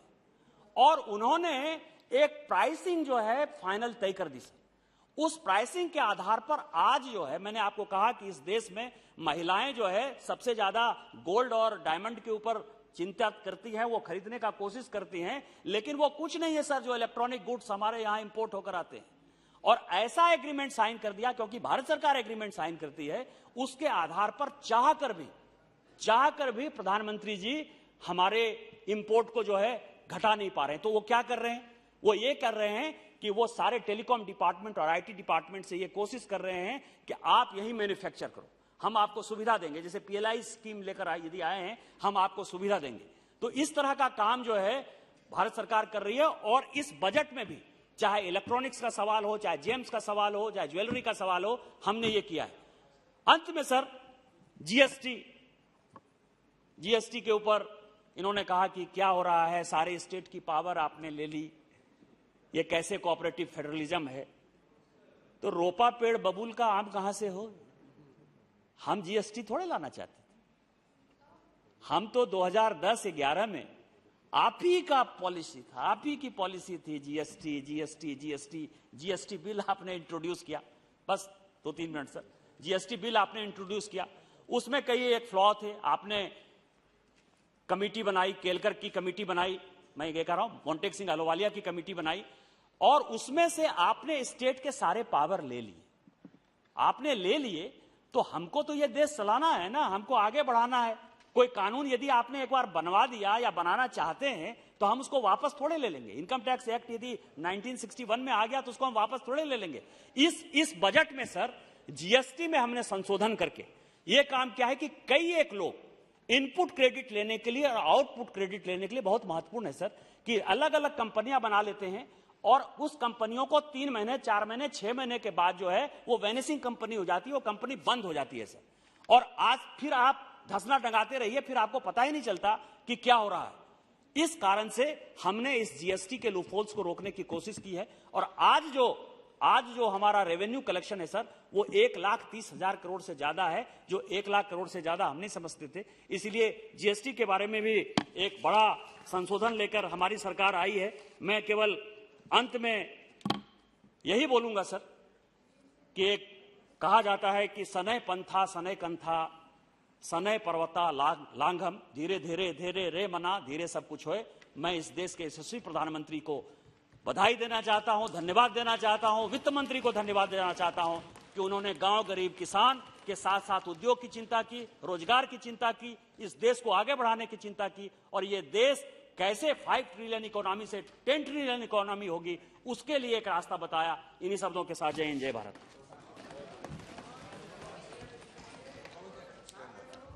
You have played everything, then now roll to finance.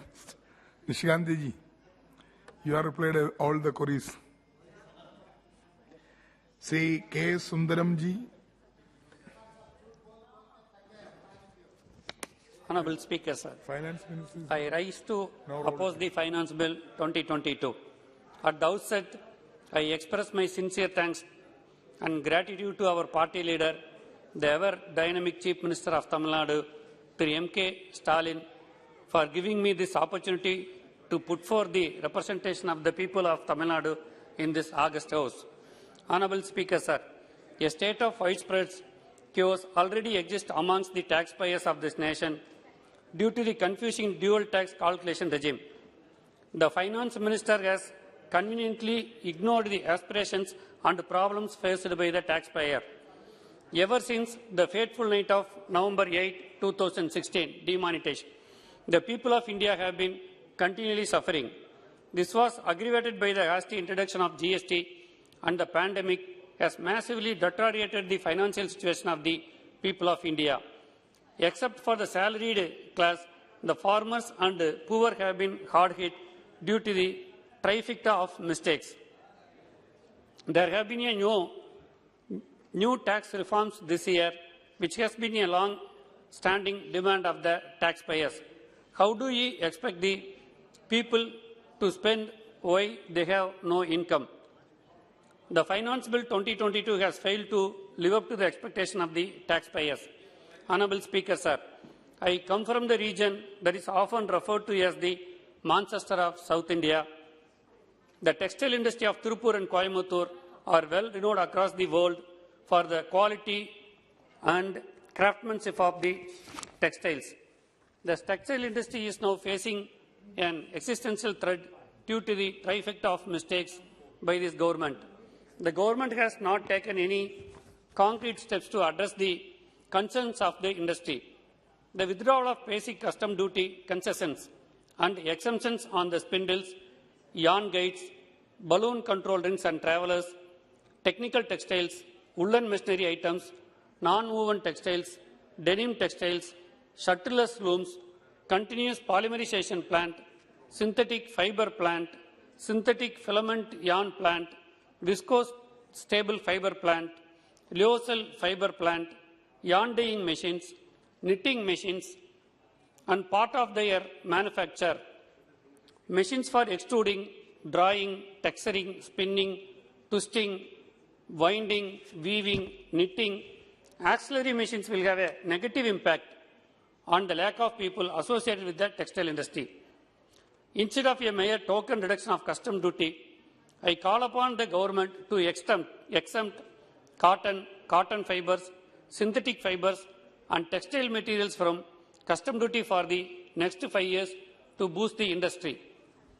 The withdrawal of basic custom duty, concession on specific agriculture implements and parts used for their manufacturer, including paddy transplanter, sugarcane harvester, cotton picker, will affect the farmers who are still waiting for the long-standing promise of doubling the farmers' income by 2022. Honourable Speaker, sir, Pollachi region is well known for its tender coconuts and coconut byproducts. A 20% export duty on coir byproducts like floor coverings will adversely affect the coir industry. Hence, it should be withdrawn immediately and the government should take steps to promote the coir industry. The imposition of 100% duty on edible oils will have a domino effect on the price of their essentials. The oil mills of Pollachi constituency are already suffering due to 18% GST on coconut oil, containers with less than 1 liter quantity, and 5% GST on more than 1 liter quantity. I call upon the government to remove this GST to boost the livelihood of coconut farmers. The price of edible oils have already increased up to 45% in recent days due to Russia-Ukraine crisis.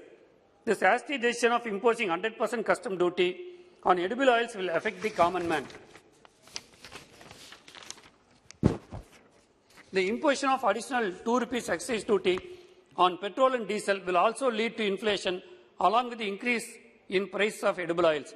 The government should also grant exemption to the defence and semiconductor sector so as to boost the planned indigenous semiconductor sector and the planned defence corridors. The sum up, Honourable Speaker, this bill has ignored not only the taxpayers but also the common man.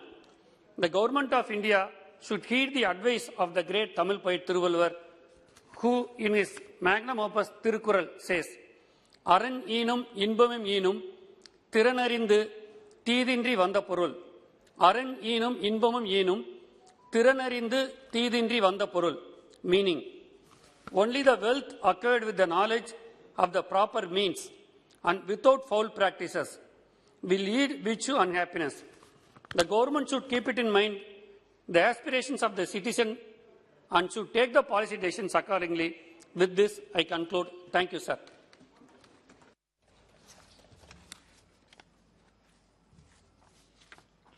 Honourable,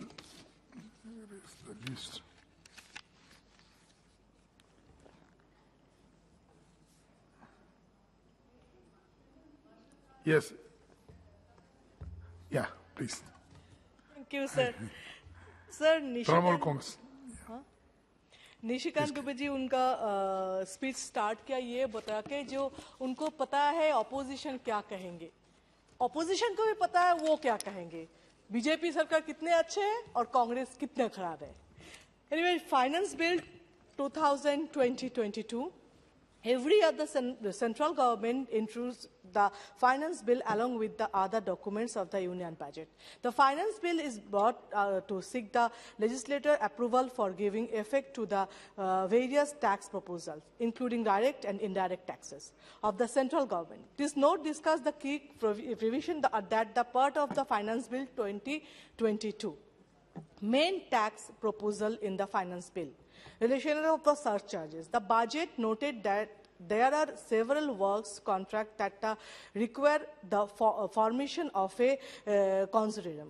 The member is such consortium, the usually companies, such of association of persons are object to the graded surcharge of up to 37% on their income. Note that the surcharge on domestic companies with income between 1 crore rupees and rupees 10 crores is 7%, while for those while income above rupees 10 crores in 12%. The budget proposal to cap the surcharge levied on the income of consortium or association of persons at 15% also.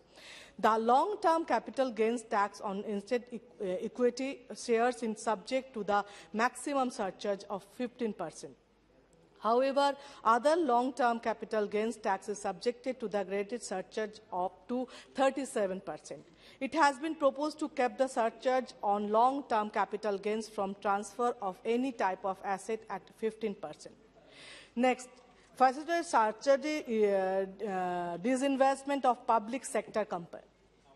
According to Section 79, the Income Tax Act 1961, in case of change of shareholder of the companies is the previous year, any loss incurred period to the previous year cannot be set off against the income of the previous years. This is applicable for companies where the public does not have a substantial interest.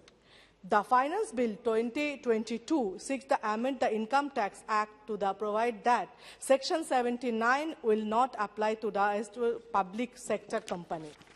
However, the holding company of the Artsville public sector company must continue to hold at least 51% of the voting power immediately after the strategic investment. Tax on virtual digital assets. Virtual digital assets have gained popularity and the volume of trading in such assets has substantially increased. In addition, a market is developing where payment for transformation with virtual digital asset can be made through another such assets. The finance will propose to tax any income from transfer or virtual digital asset at 30%. No deduction related to any expenditure or allowance for or set off or any loss will be permitted while computing the income from transfer of such assets.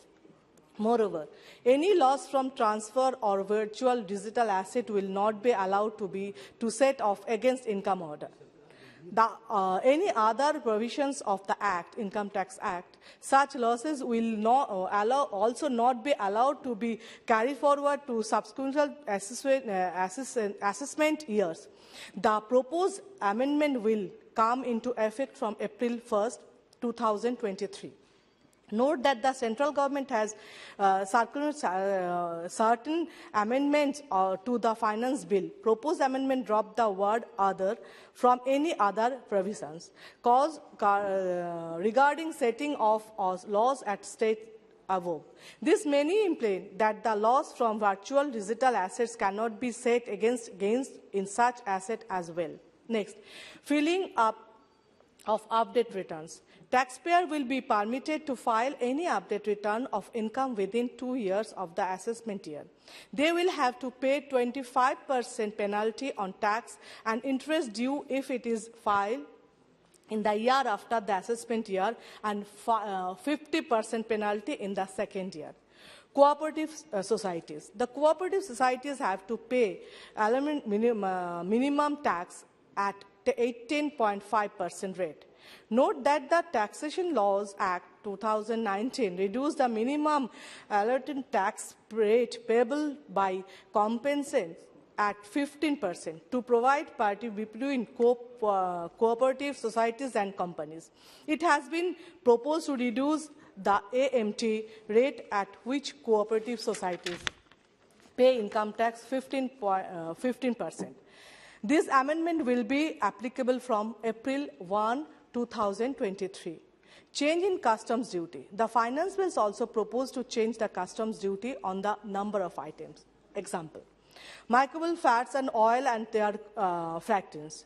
Current customs duty 30%, custom duty, new custom duty 100%. Umbrellas 10%, new 20%. Imitation jewelry 20% current, new 20% and rupees 40 kg for 400 kgs, whichever is higher. Single or multiply loudspeaker 15%, now 20%. Headphones and earphones 15% to 20%. Earphones, smart meters, 15% to 25%. Solar sellers, 20% to 25%. Solar modulars, 20% to 40%. Non-tax tax proposal in the finance bill. Reserve Bank of India, the Reserve Bank of India Act 1934 is being amendment to enable RBI in issues its digital currency. मैं सिर्फ ये बोल के ख़त्म करना चाहती हूँ, क्या अमेंडमेंट होता है, क्या बिल आते हैं, क्या फाइनेंस बिल, देश के बहुत सारे गरीबों के कुछ नहीं पता, उनको पता करना भी नहीं है पार्लियामेंट में क्या डिस्कशन हो रहा है। सिर्फ उनका यही क्वेश्चन है पेट्रोल, डीजल और जो हम लोग का गैस सिलेंडर वो कब कम होगा, कैसे कम होगा, सिर्फ कब का आंसर उनको चाहिए। ये डिस्कशन ये सब कुछ नहीं चाहिए, कुछ इसका मतलब नहीं है, कुछ उनको लेना देना नहीं है। सर सिर्फ ये पूछना है मिनिस्टर से, जो भी दोष कांग्रेस को दो या बीजेपी कितना अच्छा करे उसमें हम लोग को कुछ लेना देना नहीं है। हम लोग को भी यही क्वेश्चन है, कब ये कम होगा, कब कब कब। Thank you. Honourable member Shri Jayadev Galla ji. Thank you, sir. Sir, we have reached the last leg of the process of the Union Budget 2022-23, and I thank you for giving me this opportunity to speak on the finance bill. Sir, there's a perceptible change in the global economic scenario since the presentation of the budget due to the Russia-Ukraine armed conflict, and India cannot insulate itself from these developments, and hence we have to relook at the budget proposals, recalibrate our forecasts, and the House won't get a better opportunity than the finance bill to discuss these, sir. Sir, before I start making my submissions, I would like to compliment the Honourable Finance Minister and the Honourable Minister of Commerce and Industry and the government for showing outstanding performance and growth in our exports in this financial year. Sir, we have touched for the first time ever exports worth $400 billion in this financial year when compared with $292 billion in the previous year. So I take this opportunity to compliment the government for this achievement, sir. In view of the paucity of time, let me start with the issues related to my state, sir. Sir, my first point is regarding the capital city of Amaravati, which falls in my parliamentary constituency. Nobody can dispute that it is the prerogative of the Assembly to make laws, but at the same time, it is not just the Assembly, but not even the Parliament cannot make laws which violate the Constitution, sir, because the Constitution is supreme and not the legislature. So since the Honourable High Court has also made it clear that Amaravati will remain the capital of AP, I urge the Honourable Prime Minister, who committed to the farmers of Amaravati and to the people of AP the central government's support to develop Amaravati as a world-class city, to bring amendment to the AP Reorganization Act and to insert a provision indicating that Amaravati is and will remain the only capital of Andhra Pradesh. The next point, that I am greatly disappointed that the Honourable Finance Minister has not allocated much for the development of Amaravati, sir. I understand that only a few lakhs have been given by the Ministry of Housing and Urban Affairs Ministry. Sir, it is pertinent to mention here that the High Court of AP has directed the government of AP to construct and develop Amaravati capital city and the capital region as per the approved master plan, and within 6 months as agreed under the AP CRDA Act. Since the government of AP's coffers have become empty and it is not in a position to take up any work, I urge you for allotting sufficient funds to restart the development of the new capital, Amaravati, sir. Sir, the Finance Minister is aware of agitation going on at RINL, Vizag Steel Plant, since the announcement of privatization of this plant. There was a question in this very House on Monday on RINL, and my friend Mr. Ram Mohan Naidu has raised it. We are not happy with the reply given by the Steel Minister. Sir, the Honourable Steel Minister says that RINL was incurring losses. But, sir, he should understand that RINL was incurring losses due to the loan it has taken for restructuring and to purchase ore. Had iron ore mine been allocated, RINL would not have restored to 22,000 crores loan at 14% interest and incur losses, sir. On the other hand, the Minister is saying that SAIL is earning profits. It is earning profits because it has 10 mines, sir, whereas you have not given a single mine to RINL. You give mines to Vizag Steel Plant and see how it will surpass SAIL, sir. So don't privatize it. Instead, allocate mines and see how the hardworking workers of RINL will bring profits. So I once again appeal to you to kindly allot mines to it and don't privatize. As an alternative, you can convert its debt into equity. Sir, the next point is regarding Polavaram. The revised cost estimates were approved by the Government of India itself and put it at 55,656 crores. This is now before the Finance Ministry. So I request the Finance Minister to please approve this so that the progress of the work is not hindered and R&R can be taken up at the earliest. Sir, on the issue of resource gap, there's a difference of opinion between the Government of AP and the Government of India. I understand that a team of officials from Government of AP have met officials of Government of India last month and discussed various issues, and this issue was also one among them. The Government of India has given 4,117 crores out of 22,948 crores put forward by the Government of AP, sir. Sir, even if you look at the CAG report, the audit, it approved 16,078 crores as the resource gap. So I request to please kindly thrash it out and pay this amount to Andhra Pradesh, sir. Sir, now coming to the national issues. The economic survey projects the GDP growth for 22-23 at between 8 to 8.5%. Recently, the RBI has projected 7.8% growth. But the reverberations of war, geopolitical scenario around the Russia-Ukraine conflict, and looking at the US and NATO's deployment of jets and nearly 30,000 troops in Norway and carrying out war exercises, I feel it further will tilt the balance of risks downwards, sir. It is a tough scenario for a country like India. So I would just like to know whether any fresh assessment has been made about the growth in the light of the latest developments by the Finance Ministry may kindly be explained when the Finance Minister responds. Will there be any change in the forecast to GDP growth this year due to war and other geopolitical risks that we are facing? Sir, as I said in the beginning, we have achieved record exports of $400 billion in the current fiscal. But in spite of this, if you look at the trade deficit, it also shot up to $21.2 billion in February and is expected to go much beyond this month. Sir, also the current account deficit could be around 2.6 or 2.7% of GDP compared to this year's 1.7% and is much higher than the average CAD of 1.1% between 14 and 21. The Honourable Finance Minister is very well aware that if there's a 10% rise in crude prices, the CAD would widen by nearly 30 basis points, and the Ministry has assumed average crude price of $75 at the time of presenting the budget. But now, if we look at the current price, it's well beyond that. So some calibration needs to be made, even on this account, sir. The next point is about inflation. Sir, inflation is hovering around 6%. The US is seeing nearly 8%, which is the highest that country has seen in more than 40 years. I hope our inflation is manageable. Sir, if crude prices go up beyond $100 and stay for a reasonable period of time, which appears to be possible by the way the US and NATO are growing, I agree that it's a tightrope walk looking at India importing 85% of its oil and 50% of its gas requirements. Sir, 2 more minutes and I'll conclude, sir. No. And we are already feeling the pinch of inflation 1 minute. with rising prices of essential commodities, more particularly after the increase of price of petrol, diesel and cooking gas. Sir, regarding our investment from our oil PSUs, I'm just quick points on to make it, sir, such as IOC, OVL, etc. in Russia, which is to the tune of, I think, about $16 billion. Our companies have invested in Rosneft, Sakhalin, Vostok, Vankorneft, etc. Shell, ExxonMobil and Equinor are exiting from Russia, and British Petroleum has already announced its exit from Russia. So what would be the fate of our investments in Russia may kindly be explained. Sir, I'm skipping to the conclusion, sir.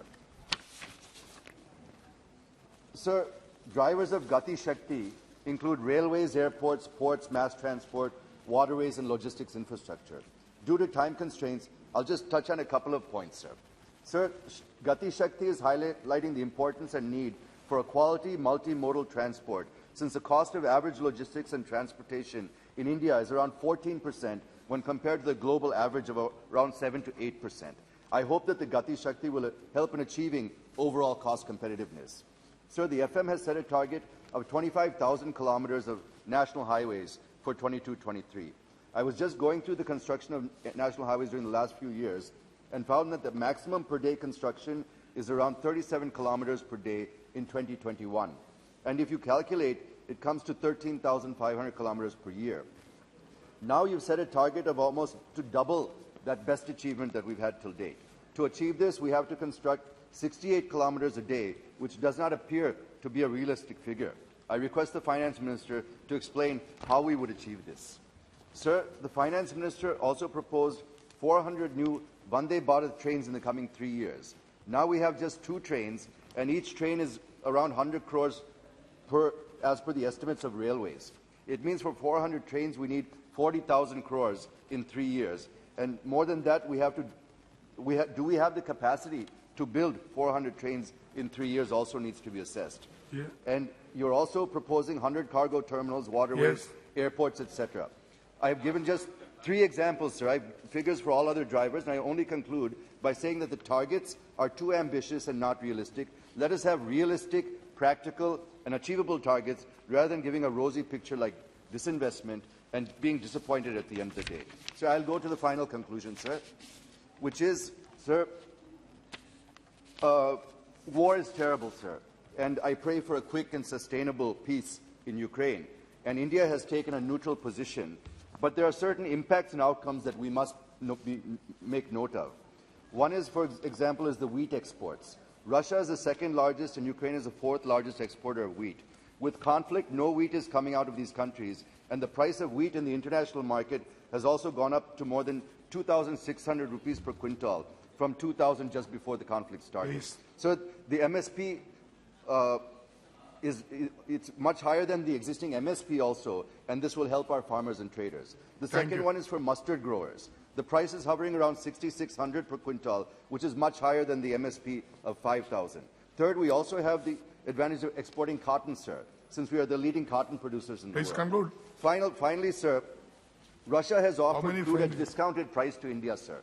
What is the status and volume of this offer? Whether FM has given a go-ahead to get oil from Russia at the discounted price? If so, naturally it has to be insured. And if so, what would be the cost of insurance and how much cheaper would we get it can be clarified, sir. Sir, with these submissions, I wish to make and hope that we will get escape from the impact of the Russia-Ukraine conflict and expect to reach the goals set while presenting the Union budget during the next fiscal year. Thank you very much. Thank you.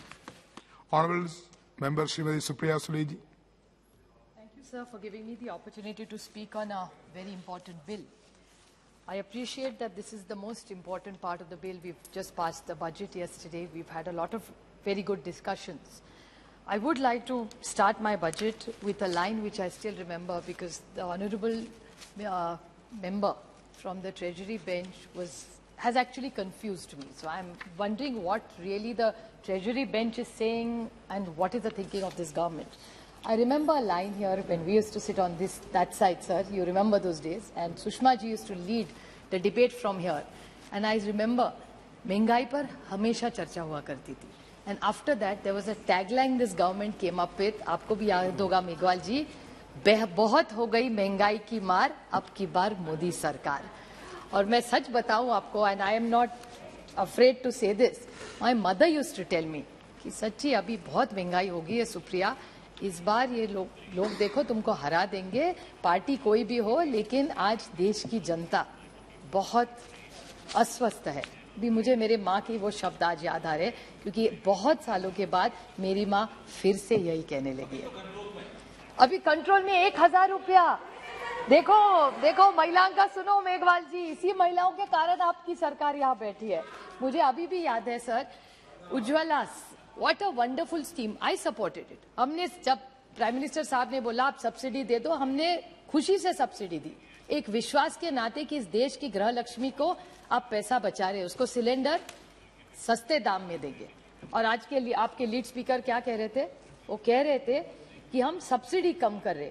Oil के बारे में, महंगाई के बारे में पहला थोड़ा सा बोल लो, क्योंकि वो सबसे बड़ी चिंता है. और जो मेरी तृणमूल की बहन बोल रही थी वो सही बोल रही थी कि यहाँ बड़ी बड़ी रशिया की बातें, यूक्रेन की बातें हो रही है, वो भी होनी चाहिए पार्लियामेंट में. लेकिन आज पेट्रोल डीजल, आज जो इन्फ्लेशन आपको पता है, अंडे का भाव कितने में बढ़ा है? 4% से बढ़ा है. अभी सब्जी का भाव, आप घर जाएंगे तो भाभी से पूछ लीजिए मेघवाल जी, वो भी आज शायद डांटे लेंगी आपको, बुरा ना माने, अभी होली तो खत्म हुई है तो आप बुरा ना माने, भाभी थोड़ा गुस्सा होंगी, लेकिन फ्यूल, पेट्रोल, डीजल, सारी इतनी महंगाई हुई है। And when he was talking about oil bonds, I appreciate, शायद हुई भी होगी हमसे गलती, but my point two this government is, आप हमारी सब्सिडी के खिलाफ बोल रहे थे, हमने खुद के लिए तो ऑयल बॉन्ड्स नहीं लिए थे, we had taken those oil bonds, so subsidise इस देश का जो शोषित है, पीड़ित है, वंचित है, जो मेहनत करता है, उसके लिए वो किया था।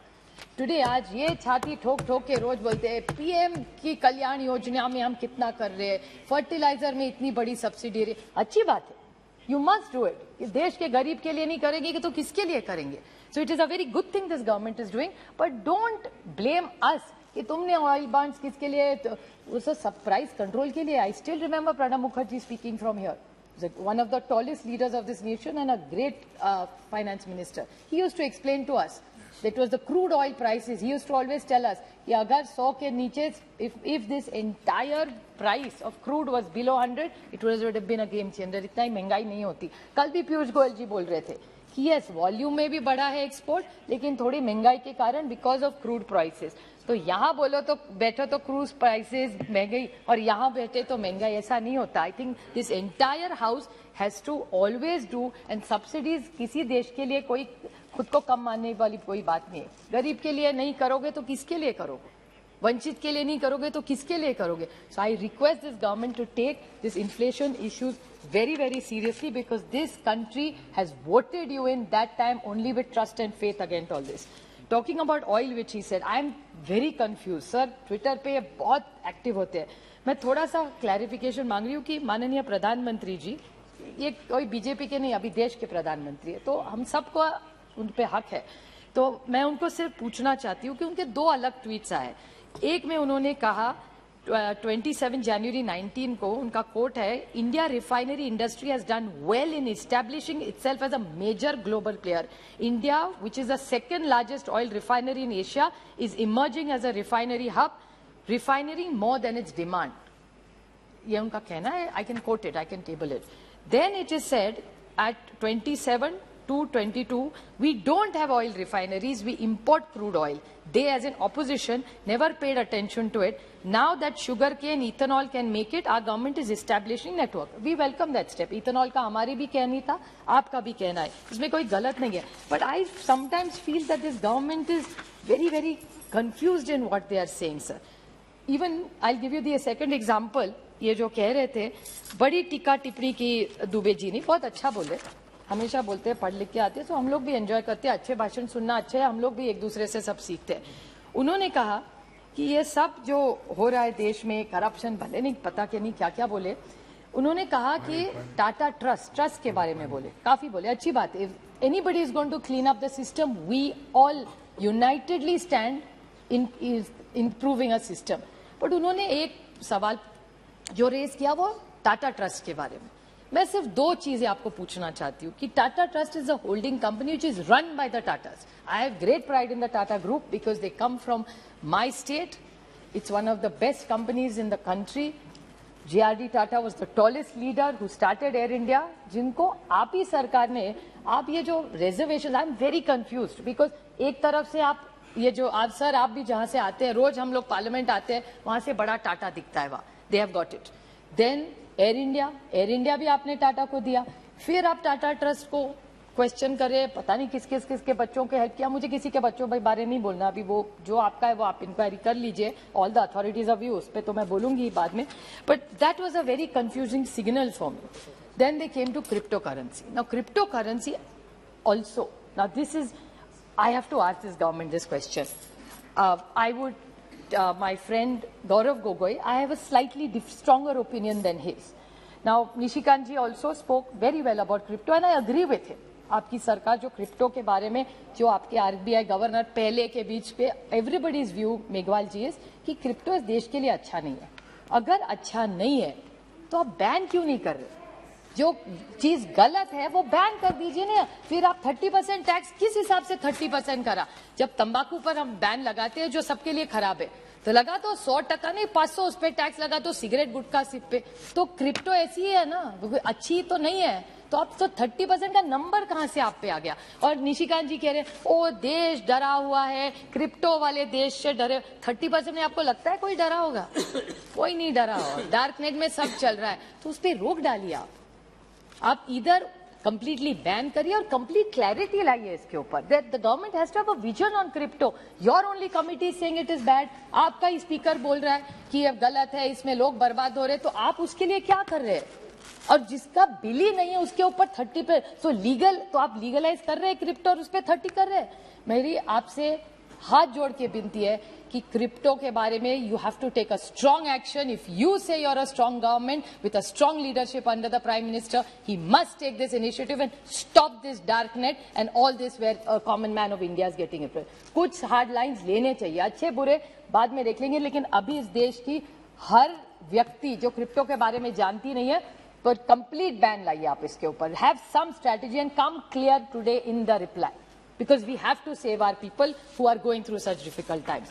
और इसका और एक मजा बताऊं सर आपका, ये जो क्रिप्टो में very interesting this government is, cart before the horse it is. There is no data in this government. और उनके I can table it after, I don't want to take the time of the house, but हर सवाल जो जब इस सरकार को पूछा है वो बोलते हैं no data, not that they like data. And even RBI has shown such strong, it's almost, I don't want to use, Meghwal जी आप बुरा ना माने, अभी होली खत्म हुए तो थोड़ा सा मुझे फ्रीडम दे दीजिए, लेकिन it's almost sounding, I don't like to use this word for my country which I love, it's sounding like a banana republic. कि something is not legal, उस पे आप टैक्स कर रहे हैं, फिर उसके खिलाफ बोल रहे हैं. What are you thinking about this crypto?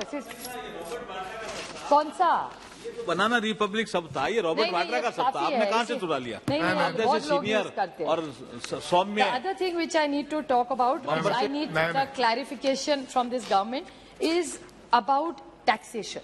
Now GST के बारे में गौरव जी बोले, निशिकांत जी बोले, काफी बोला कि ओ आपका हमारा था. We are very proud of what the whole intention was very good of bringing the GST, but again now confusing signals this treasury bench is getting. Say आपका बिल हमने लाया and there is no cooperative federalism. अगर इतना bill था तो लाया क्यों आपने? And sir, one more thing which I want to bring to this house, and I'm happy Bhagwat Karaj ji, we both come from the state. Bhagwat Karaj ji, I am ill-informed, finance is not my strength. So I want to ask you कि एक नया चीज हमारे state में निकाली है, हर देश में होती है हमेशा, especially the states which are not of their ideology thinking governments. If you don't have any compliance issue in the GST, then immediately you put the person in jail. Now, is this something, now you in your own finance bill, under errors on page 6, you have brought in so many. इतना देश, इतनी बड़ी finance ministry, इतने intelligent लोक वाग, आप भी error कर सकते ना. वी आर ह्युमन कराड जी, कधीतरी चूक होते हो माणसाकडून, आपले काय आपण देव थोडी आहोत. तर जर छोटीशी गलती झाली तर तुम्ही सरळ जेलमध्ये टाकणार त्याला. And was this discussed in the council? Are you trying to tell us all the finance ministers in this country agreed to this? Please clarify, because this is very very important. किसी से गलती हो गई तो bill में आप finance bill में errors कर सकते हो, लेकिन एक आध आदमी बेचारा गलती हो गया तो गिव हिम टाइम, उसको टाइम दो कि बोला भैया 3 महीने में, 6 महीने में, हफ्ते में कर दो. पर जेल में जो उठा, आजकल तो स्टाइल हमारे राज्य में तो पूछो ही मत, जिसको उठाते हैं जेल में डाल देते हैं, पुअर नहीं. And one more thing you have done in this in this taxation, this is very interesting. I must share this with you. Bhagwat ji, आपल्याकडे तर जास्तच हे झालेलं आहे की आजकाल निशिकांत जी जिसके बारे में बोल रहे थे, वो पीएमएलए के बारे में बोल रहे थे. आई रिमेंबर, मैं इसी हाउस में थी सर जब वो पीएमएलए के बारे में बोले थे. When he spoke about PMLA, just 2-3 minutes, I'll just give 2-3 quick clarifications. PMLA के बारे में बोले थे, what he said is happened. It's very very unfortunate what happened. I'm not going to get into the merits of right or wrong. Who am I to judge anybody?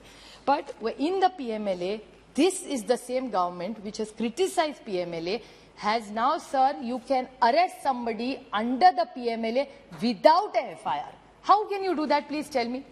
Even Supreme Court has criticized it. Everybody is asking, कसं तुम्ही माझा काय गुन्हा आहे तर सांगा कराड जी. Direct मला काही नाही विचारणार, जेलमध्ये टाकून देणार, म्हणणार आता माझी मर्जी होईल तेव्हा मी FIR करणार. ऐसा थोड़ी होता है sir. This is a democracy. You can't put people in jail like this. So all I'm saying, and even the Honorable Supreme Court has raised its issues. Yes. I urge this government, you wanted to become an investment place for good investments, जिसका उल्लेख इन्होंने किया, गौरव जी ने किया, high network individuals. Sir सब डरते हैं इस देश में अभी. आई एम नॉट सिंग चोरी के खिलाफ मैं हूं, क्यों? If you are cleaning the systems we will stand behind you in one voice one vote. Meghwal ji, I am telling you, आपके साथ खड़े रहेंगे, लेकिन ना इंसाफी मत करिए। जो बेचारा मेहनत करता है, उसका एक कंप्लायंस कम ज्यादा हो गया, चलो इसको ठोस दो जेल में, ऐसा नहीं होता। Please, it will one day come back. I don't want to use Nishikant ji's words. I don't wish this for my worst enemy. मैं कभी नहीं सोचती किसी को जेल डालने से किसका भला होता है। उसके घर में बीवी होती है, बच्चे होते हैं, इसके हाल कभी पूछो, उनकी क्या गलती होती है। और आजकल तो महाराष्ट्र में फैशन हो गया, बीवी बच्चों को भी नोटिस आने लगे। What is that poor wife now? This is really the tragedy of this nation. Black money के बारे में बहुत सारा निशिकांत जी बोले, very good, I am happy. Black money आए देश में तो अच्छी बात है, पता नहीं क्या क्या और बोले। डिमोनेटाइजेशन आपने क्यों किया? क्योंकि आपने कहा ब्लैक मनी आएगा। आई am asking Karad ji a pointed question to you that please tell me how much black money came into the system with demonetisation and all these foreign things that you learn. किती black पैसे आले सांगा? मी आता 15 लाखचा हिशोब पण विचारत नाही, बिचारे अमित शाह जी खरे निघाले। I respect Amit Shah ji for that. अच्छा बोले उस दिन टीवी पे बोले अरे ये तो जुमला है, at least he was honest. I like honest people, I really have respect for him.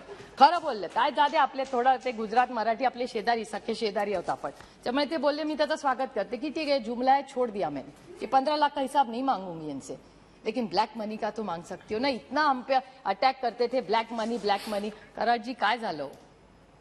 उपयोग काय झाला त्याचा? डिमॉनिटायझेशन मधून किती पैसे आले आणि त्यातून हे ईडी आणि ह्याचं तर काय विचारू नका। महाराष्ट्र में एक फॅशन है sir, last point sir, Maharashtra में एक फॅशन है सर कि there are people, now this is something really important, last point I promise you and I want to raise it because it's of serious concern. There are agencies, ED, CBI, if somebody has not done compliance, I am requesting you that the system has to be followed, whether PMLA वो फलाना ढिकना जो भी आपको करना है करो। But when there is compliance being done, you say that CBI, ED, IT, income tax are very independent bodies. If they are independent bodies, how on Twitter we know who in Maharashtra is going to get raided 3 days, 4 days and 5 days? ये 15 दिन में jail जाएगा। Are they astrologers? What? Who are they? How do they know?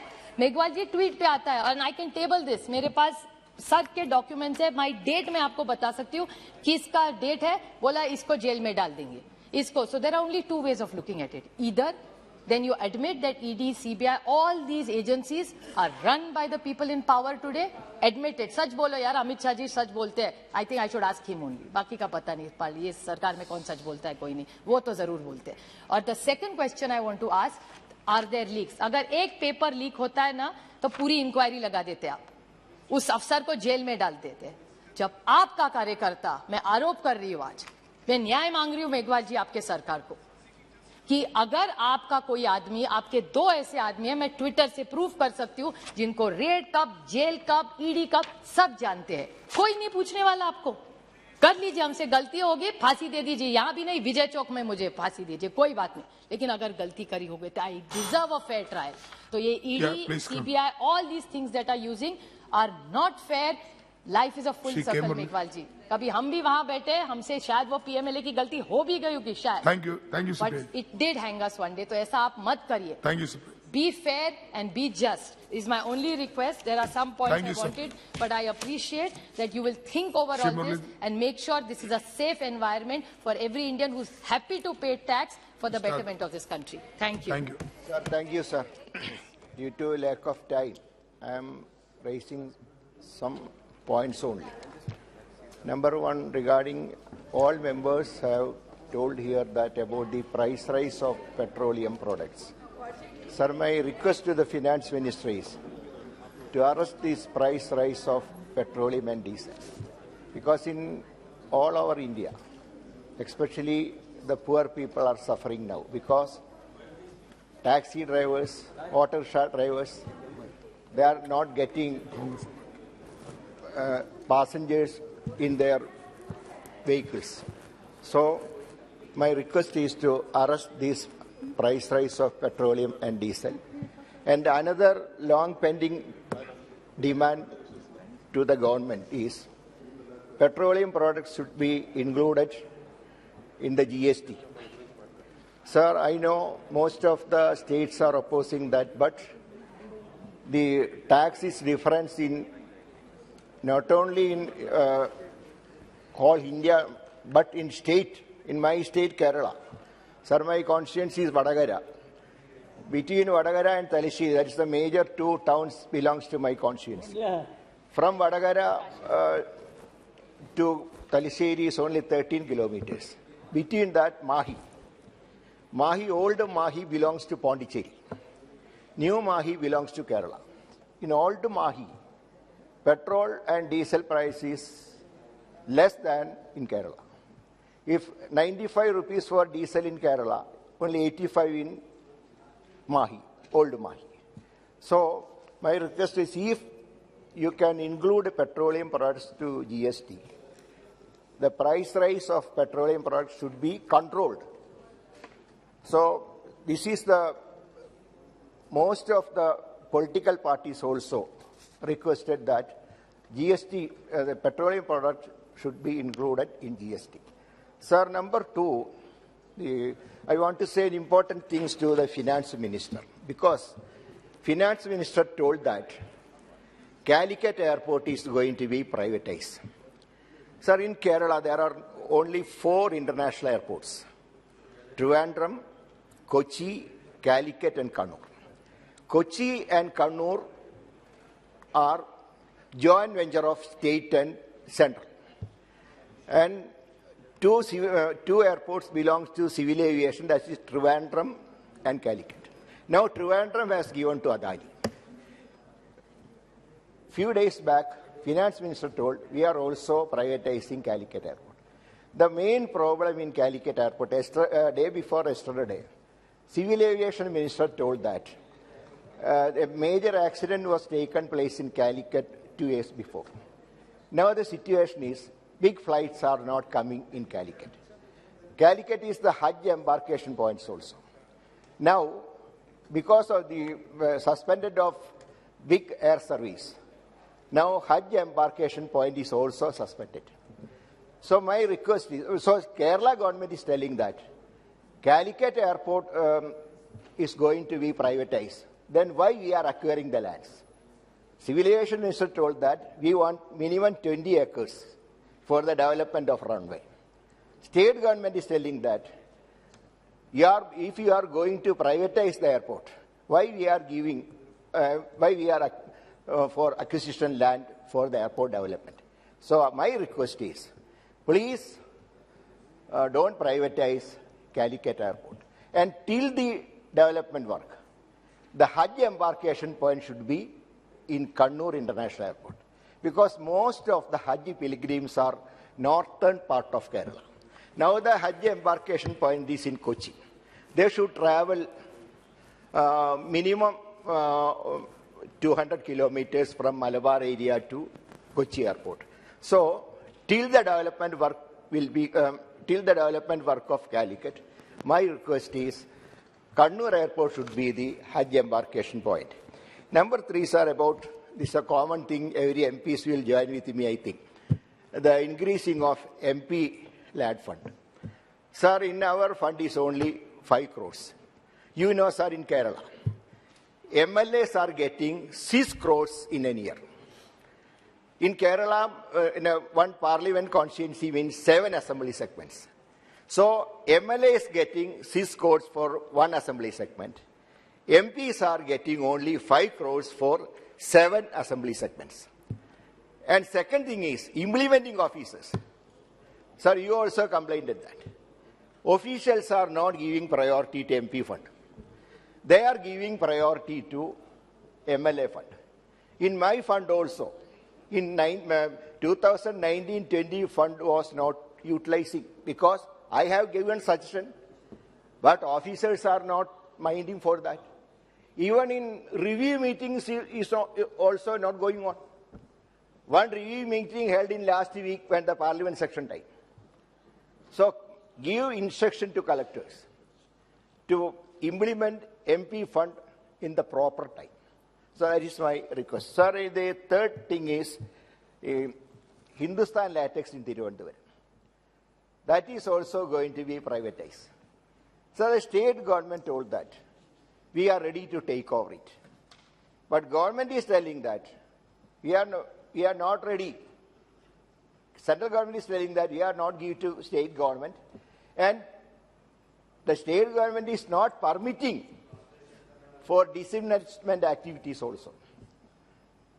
So, Kerala Chief Minister told the Prime Minister, please allow some state government to participate in the disinvestment process, or it should be shifted to the state of Kerala, because land is given by the state of Kerala for Hindustan Latex.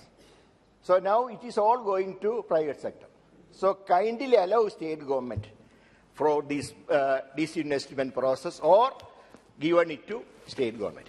Sir, another thing is, in the railway, senior citizens' right is suspended for the COVID period. Sir, the COVID pandemic is over. Not over, it is partially over. But the right of the senior citizens is not reintroduced. So my request is, please allow senior citizens' right for traveling in trains. And the last point, sir, I want to mention about the K-Rail project. Sir, yesterday, Chief Minister of Kerala met Prime Minister and requested for the sufficient fund from the central government. Sir, yesterday in the Lok Sabha, Railway Minister told that the total cost, Chief Minister of Kerala told that only 64,000 lakhs for the total cost of K-Rail project. But Central Minister yesterday told Lok Sabha that minimum 1 lakh crores will be the cost of this K-Rail project. Sir, it will be a very much burden, not only state, it is also a burden to central government also. And all people are agitating in Kerala state. Day by day, Lathi charge are going on. And the Kerala government is putting stone in everywhere in Kerala. So, my request is, please write to the Chief Minister that to stop the putting stone in everywhere in Kerala, or the government should withdraw from the joint venture, because this project is a joint venture. So my request is, please, central government should withdraw the K-Rail project scheme. And sir, one more thing, yesterday, 2 members from Tamil Nadu, CPI members, they have shown that we want K-Rail. Sir, K-Rail is running from, this project is from Trivandrum to Kasaragod. It is not going to Tamil Nadu. If they want K-Rail, the CPI members from Tamil Nadu, if they want K-Rail, we have no objection. That is none of our business. So my request is, K-Rail project should be cancelled, and the central government should withdraw from this joint venture. Thank you, sir. Thank you. Thank you very much. Shrimati Sunita Dakkal ji. बहुत बहुत धन्यवाद सभापति महोदय। Union budget 2022-23 में जो भारत के economic development के लिए बहुत ही सॉलिड फाउंडेशन दिया है, और उसमें जो हमारा फाइनेंस बिल है, इसमें 39 जो हैं अमेंडमेंट्स हैं। और माननीय प्रधानमंत्री जी ने कहा था अपने एक अभिभाषण में कि कर प्रणाली जितनी सरल होगी, अनुपालन सुनिश्चित करना उतना ही आसान होगा। और आप ये देखिए कि अपने बहुत पहले जो है चाणक्य ने भी जो है अपने जो कौटिल्य अर्थशास्त्र जो है उसमें कहा था कि कर हमें इस तरह से लेना चाहिए जिस तरह से मधुमक्खी जो है वो फूल से शहद लेती है, तो उसमें दोनों में किसी को नुकसान नहीं है। दोनों जो है वो बिल्कुल, वो भी अपना शहद जो है ले लेती है और फूल को भी किसी तरह से कोई नुकसान नहीं होता। तो मुझे लगता है कि हमारी सरकार जो है, मैं इस बात के लिए बहुत बहुत धन्यवाद करना चाहती हूँ हमारी वित्त मंत्री आदरणीय निर्मला सीतारमण जी का और हमारे कराट जी का, MOS साहब जो हैं, कि इन्होंने जिस तरीके से जो है वो कर की प्रणाली को सरल भी किया है, और इसके साथ साथ जो है वो जितनी भी योजनाएं हैं उसमें एक गरीब आदमी को अंत्योदय के माध्यम से उसको सब कुछ पहुंचे, उसका जो है लाइफ इजी हो जाए, उस सब के लिए जो है माननीय प्रधानमंत्री जी की सोच रहती है। तो मैं ये कहना चाहूंगी सभापति महोदय कि पहले कोई समय था कि जिसमें जो टैक्स पेयर है जो है वो इनकम टैक्स डिपार्टमेंट में जाते हुए डरता था, और आप ये देखिए कि अच्छे भले परिवार का जो एक बड़ा इंडस्ट्रियलिस्ट है वो भी जब ये मालूम पड़ता था कि असेसमेंट के लिए मुझे इनकम टैक्स डिपार्टमेंट में जाना पड़ता है तो वो अपने कपड़े पहले बदलता था, थोड़े फटा पुराना सा कुर्ता पजामा वगैरह पहनता था, चप्पलें ऐसी पहनता था ताकि इनकम टैक्स डिपार्टमेंट वालों को ये ना पता लग जाए कि मैं बहुत रिच हूं। लेकिन अब जो है उसमें स्थिति में बहुत ज्यादा परिवर्तन आया है, क्योंकि आयकर विभाग की जो मेन टैग लाइन है वो है कोष मूलो दंड, कि कोष मतलब धन, मूल रूप से शक्ति है। जो धन जो है वो किसी भी राज्य की सबसे बड़ी शक्ति जो है वो धन है, और धन को किस तरह से एकत्रित किया जाए और उसके बाद किस तरह से आम जनता के लिए उसको लगाया जाए, ये किसी भी नेतृत्व के ऊपर निर्भर करता है। और हमारा जो आज की तारीख में जो हमारा नेतृत्व है, माननीय प्रधानमंत्री श्री नरेंद्र मोदी जी, उनके मन में ये भाव है कि हमें जो टैक्स कलेक्ट करना है वो भी बिल्कुल आराम से करना है, और उसके बाद लोगों के अंदर किस तरह से उस चीज को फैलाना है, इस चीज का भी वो बहुत ज्यादा ध्यान रखते हैं।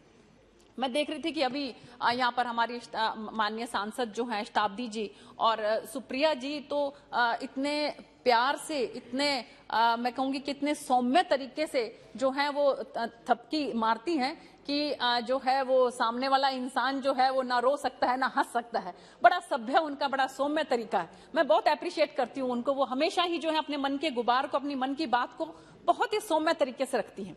तो अगर उनको जो है चिंता है अपने राज्य की, तो क्यों नहीं वो वहां पर जिस तरह से हमारे निशिकांत दुबे जी ने बिल्कुल सरल स्वभाव में बताया कि किस किस राज्य में कितना कितना परसेंटेज जो है वो वैट का है, अगर उनको लगता है तो क्यों नहीं वो वहां पर एक उदाहरण प्रस्तुत करते हैं। वहां पर उनकी सरकार है महाराष्ट्र में, वैट को क्यों नहीं कम करते हैं।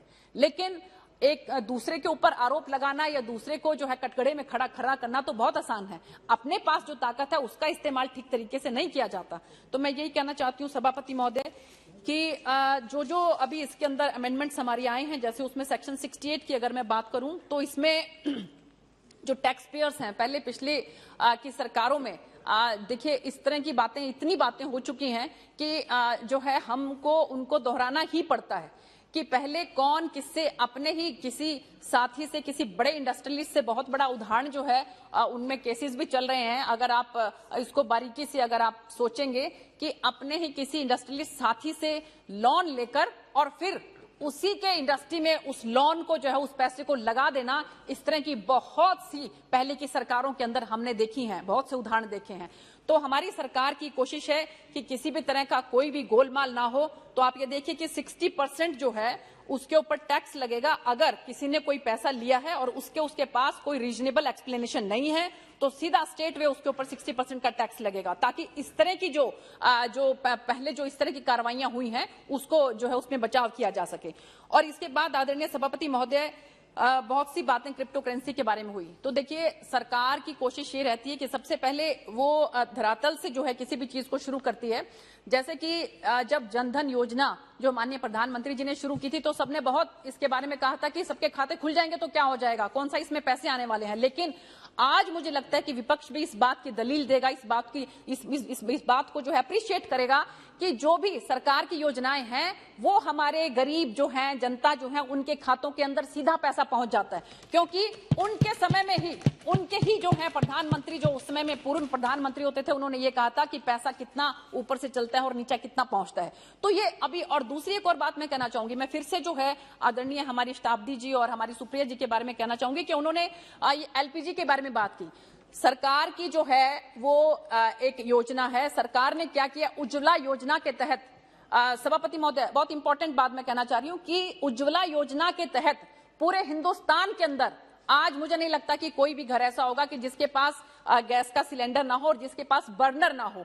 एक बार ये सिस्टम जिसके पास आ गया, अब आप देखिए कि सरकार की एक ऐसी योजना है कि जिसके तहत जो बायोमास का गैसिफिकेशन है, मेरे खुद की कॉन्स्टिट्यूएंसी में सिरसा में अगर मैं बात करूं तो मैंने खुद वहां पर 20 ऐसी जगह पर देखे कि जहां पर पहली बार में 2 ट्रैक्टर ट्रॉली जो है वो गोबर का लगता है, उसके बाद जो है डेली सिर्फ 2 बास्केट जो है वो गोबर डालने से गैस इतना बढ़िया मिलता है सभापति महोदय कि अगर आप देखें तो हैरान हो जाएंगे कि इतना तो हमारा सिलेंडर से भी उसका फ्लेम नहीं आता जितना सिलेंडर का फ्लेम, जितना जो फ्लेम है उस गैस से आता है। तो क्यों नहीं ये अपने इलाके में जहां कहीं पर भी आप जब बर्नर मिल गए हैं तो वहां पर बायोमास के लिए, जो बायोमास की गैसिफिकेशन है उसके लिए क्या इन्होंने किया, मैं पूछना चाहती हूँ, जरा बताएं। मैंने अपने उसमें बताया कि एक गांव की बात कर रही हूं मैं सिर्फ, और हम लोग बहुत कोशिश कर रहे हैं कि ये जो है पूरे इलाके के अंदर फैले, क्योंकि इससे गांव भी साफ होगा और इसके साथ साथ उनको बिल्कुल फ्री में, एक भी पैसा नहीं लगने वाला उसके अंदर, सब्सिडाइज सरकार की तरफ से, सभी जो उसके जो छोटी मोटी जो पाइप लगाने का सिस्टम है वो सरकार की तरफ से दिया जाता है। तो क्यों नहीं वो इस तरह से करते कि एलपीजी उनको बिल्कुल फ्री में उपलब्ध हो। तो सभापति महोदय, मैं इसके साथ साथ कहना चाहती हूँ कि क्रिप्टो करेंसी की बात हो रही थी, उसी तरीके से ये मैंने आपको जो पहले एग्जांपल दिए हैं, चाहे जनधन योजना का दिया है, चाहे मैंने उज्ज्वला योजना का दिया है, तो क्रिप्टो करेंसी में सरकार ने 1% टीडीएस लगाया है। उससे क्या होगा, उससे ट्रैकिंग होगी, जो भी टीडीएस जिसका 1% कट जाएगा, ये पता लग जाएगा कि कौन कौन उसके अंदर इन्वॉल्व है, क्योंकि पिछले दिनों के अंदर पिछले 1-2 साल के अंदर 641% इन्वेस्टर्स जो है क्रिप्टो करेंसी के अंदर बढ़े हैं, जो कि बहुत बड़ी संख्या है। तो उसको किस तरह से कर्व करना है, उसको किस तरह से ठीक करना है, माननीय प्रधानमंत्री जी की सोच जो है वो इतनी दूरंदेशी है कि जरूर इसके बारे में कोई ना कोई बहुत बड़ी सोच लेकर वो इसके ऊपर जो है कंट्रोल करने की कोशिश करेंगे।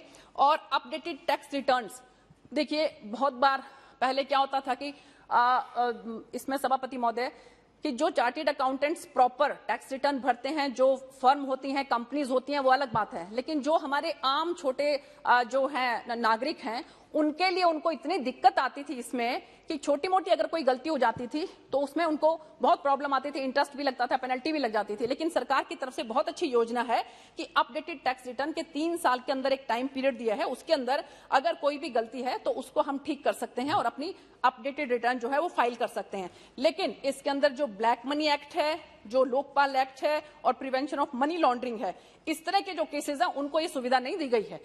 और इसके साथ साथ सभापति महोदय, जो टैक्स में बहुत बार अपील में चले जाते थे, जबकि कोई ऐसा कोई उसके अंदर टेक्निकल इशू नहीं होता था, सिंपली अगर जो क्वेश्चन ऑफ लॉ है तो इसके अंदर जो है डिपार्टमेंट अब जो है उसमें अपील में नहीं जाएगा। इस बात का भी प्रावधान जो है अब की बार के फाइनेंस बिल में रखा गया है। एक एसोसिएशन ऑफ पर्संस एओपी होता है सभापति महोदय, तो उसमें क्या है कि जो कुछ वर्क कॉन्ट्रैक्टर्स जैसे हैं वो मार्केट में एक कंपनी बनाकर और उसको कंसोर्टियम करके बोलते हैं उसको, तो उसमें उनको long term capital gain surcharge 37% तक हो जाता था।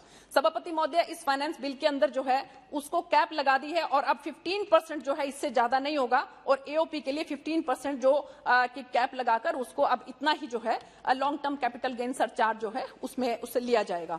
और फेसलेस टैक्स असेसमेंट की मैं बात करूं, हालांकि इसके अंदर शुरू में एडमिनिस्ट्रेशन को भी और साथ साथ टैक्स पेयर्स को भी दोनों को काफी दिक्कतों का सामना करना पड़ा, लेकिन सेक्शन 144B के अंदर अब जो अमेंडमेंट की है उसके अंदर इसकी ओवरहालिंग की है और इसके अंदर बहुत अब जो इजी हो जाएगा टैक्स पेयर को जो है वो टैक्स पे करना। और जो पहले तो थोड़ी बहुत एक टीदिंग प्रॉब्लम होती है किसी भी नई स्कीम को लाने में, मुझे लगता है कि वो धीरे धीरे सब ठीक हो जाएंगी। सभापति महोदय, इसके साथ साथ मैं कहना चाहूंगी कि सरकार ने देखिए जो कोविड-19 में जिस तरह का वातावरण चारों तरफ रहा और उसमें हमारे जो टैक्स पेयर्स हैं उनको भी उसको बहुत ज्यादा भुगतना पड़ा, तो इसके अंदर वो पेशेंट्स जिनका पेमेंट जो है वो इसके लिए जो है कोविड-19 में जो बीमारी उनको हुई उसकी वजह से जो उनको एक्सपेंसेस करने पड़े, उसके अंदर सरकार की तरफ से जो है वो रिलीफ दिया गया है। और इसके साथ साथ अगर उनके परिवार में कोई डेथ होती है और 12 महीने के अंदर अंदर उनको जो पेमेंट मिलती है तो 10 लाख तक की कैप लगाकर उसके ऊपर भी टैक्स रिलीफ जो है फाइनेंस बिल में सरकार की तरफ से दिया गया है। ये बहुत ही सराहनीय, मैं इस बात के लिए बहुत बहुत धन्यवाद करना चाहूंगी हमारी फाइनेंस मिनिस्टर साहब का। और एक मैं इसके साथ साथ सभापति महोदय ये कहना चाह रही थी कि ये सब चीजें जो है, जैसे कोष मूल्यदंड की मैंने बात की, तो ये कहते हैं कि जो भी हम धन एकत्रित करते हैं गरीब के कल्याण के लिए, जो योजनाएं बनाते हैं उसके लिए, तो राजस्व राज्य प्रशासन का आधार, बोलते हैं कि राजस्व राज्य प्रशासन का आधार, इसलिए बिना डरे करें इसका सत्कार और बने देश के विकास में भागीदार। क्योंकि इंफ्रास्ट्रक्चर की अभी हम बात करें सभापति महोदय, हमारे आदरणीय नितिन गडकरी जी अभी कल परसों जो बात कर रहे थे, आप ये देखिए कि इंफ्रास्ट्रक्चर में जब उन्होंने ये बात कही है, भरी सदन में ये बात कही है, और उनकी बात जो है हमेशा आपने देखा होगा कि अपनी बात पे पूरा उतरते हैं वो, कि 2024 दिसंबर तक जो है वो हमारा देश जो है अमेरिका से भी आगे निकल जाएगा। जो रोड्स हैं, हमारे नेशनल हाईवेज जो हैं, आप देखिए कि, और आप ये देखिए कि जब भी कभी कोई बात होती है कि चाहे हम demand for grants national highways के ऊपर बात कर रहे थे, चाहे हम हेल्थ के ऊपर बात करें, चाहे हम जो है एयरपोर्ट्स के ऊपर बात करें, सभी सांसद महोदय खड़े होकर उसी टाइम कहेंगे कि जी हमारे फलाना हाईवे चाहिए, हमें फलानी हमारा एयरपोर्ट लगा दीजिए, हमारे वहां पे रेलवे का। ये सब आएगा कहां से? ये सब कहां से आएगा? इसके लिए जो धन एकत्रित करने की जो बात है, तो वो उसी के उसमें जो प्रावधान किए गए हैं वो इस फाइनेंस बिल में है। और इसके साथ साथ आदरणीय सभापति महोदय, मैं ये कहना चाहूंगी कि कंक्लूड करो। जी बस बिल्कुल मैं कंक्लूड कर रही हूँ कि पहले की सरकारों में जिस तरह से धन को एकत्रित करने की, खासकर ये मैं कहना चाहूंगी कि ब्लैक मनी जिस तरह से इकट्ठा कर करके बहुत से, और वो आज उस चीज को भुगत भी रहे हैं। और मुझे लगता है कि सबको अपने किए का फल जो है वो भुगतना पड़ता है जी, उसमें फिर तिल मिलाने की ज्यादा जरूरत नहीं होती। क्योंकि मैं अंत में सिर्फ ये बात कह के समाप्त करूंगी कि अहम की अकड़ ज्यादा नहीं चल सकती, अहम की अकड़ ज्यादा नहीं चल सकती, मौत की घड़ी कभी टल नहीं सकती, लूट कर दौलत भले ही जमा कर दो, पाप की कमाई कभी फल नहीं सकती। तो धन्यवाद। रोने की जरूरत नहीं होती है, अगर जिसने गलत किया है तो उसको गलत जो है उसका फल भुगतना भी पड़ेगा। इन्हीं शब्दों के साथ मैं आदरणीय हमारी जो मंत्री जी हैं उनका बहुत बहुत धन्यवाद करती हूँ, आदरणीय प्रधानमंत्री जी का बहुत बहुत धन्यवाद करती हूँ इस फाइनेंस बिल के लिए, और मैं इसका समर्थन करती हूँ। धन्यवाद। शेयर को भी धन्यवाद देना इतना समय देने के लिए। Next Shri PV Mithun Reddy ji. Thank you, sir. And first of all, I would like to congratulate Shri Nirmala Sitaram ji, Karad ji, and the whole finance team for having put up a good effort post-COVID also and during COVID also, sir. This is evident from the fact that the tax buoyancy has improved and the GST collections have gone up substantially. So I think they need a good appreciation for this. Our party appreciates their effort in the country's perspective, sir.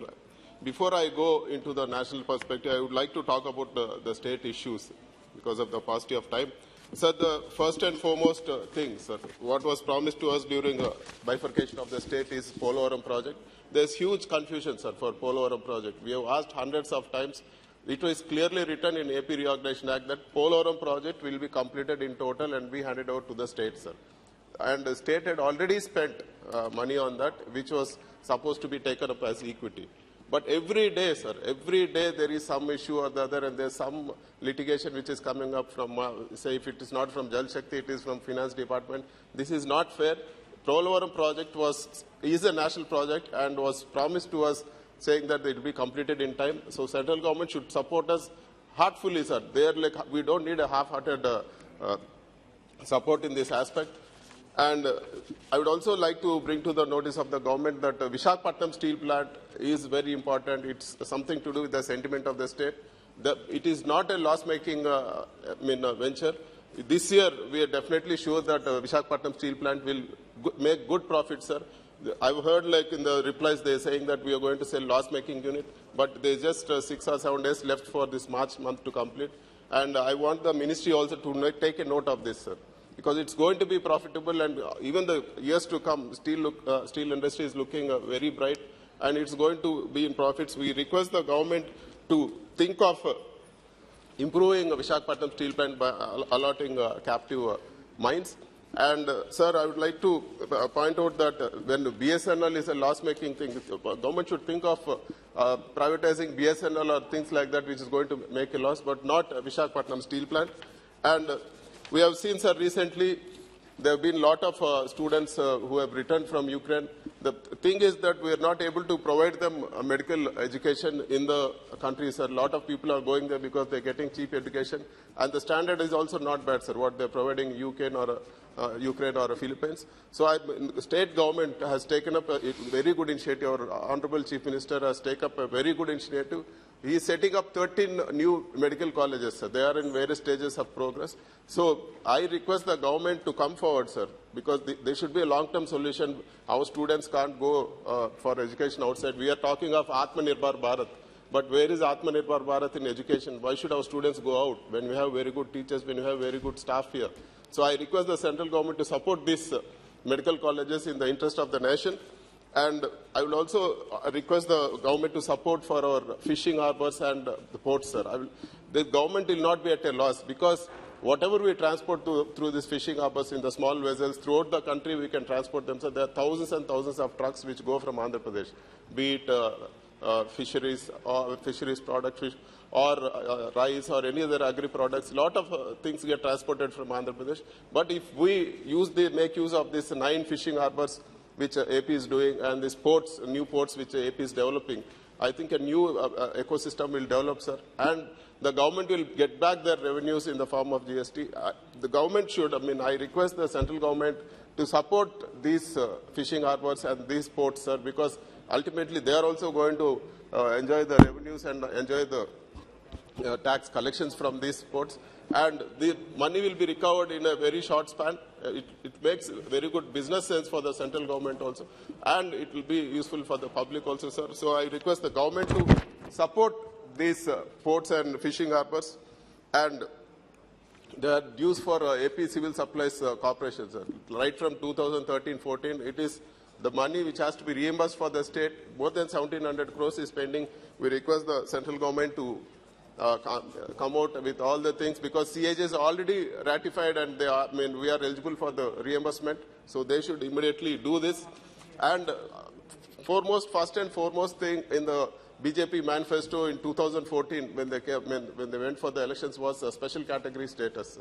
We were given unviable finances after our state was split. We have the most unviable finances in the country, sir.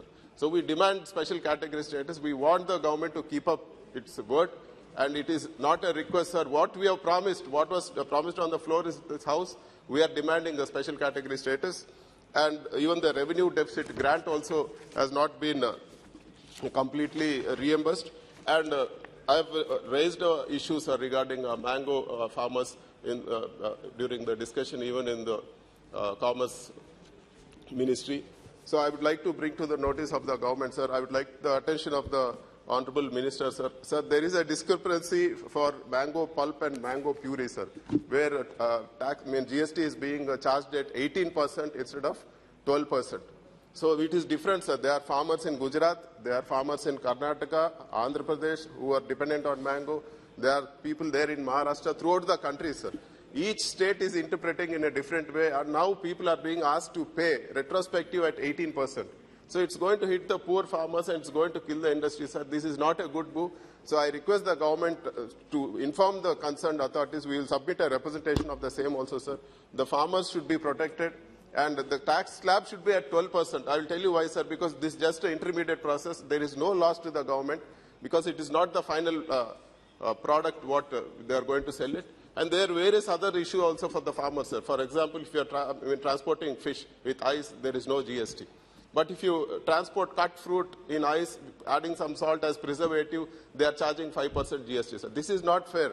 So I request the government to sit with the Food Process Association, with the Farmer Association, and sort out all these glitches which is there, because it is something to do with lives of lakhs and lakhs of farmers, sir.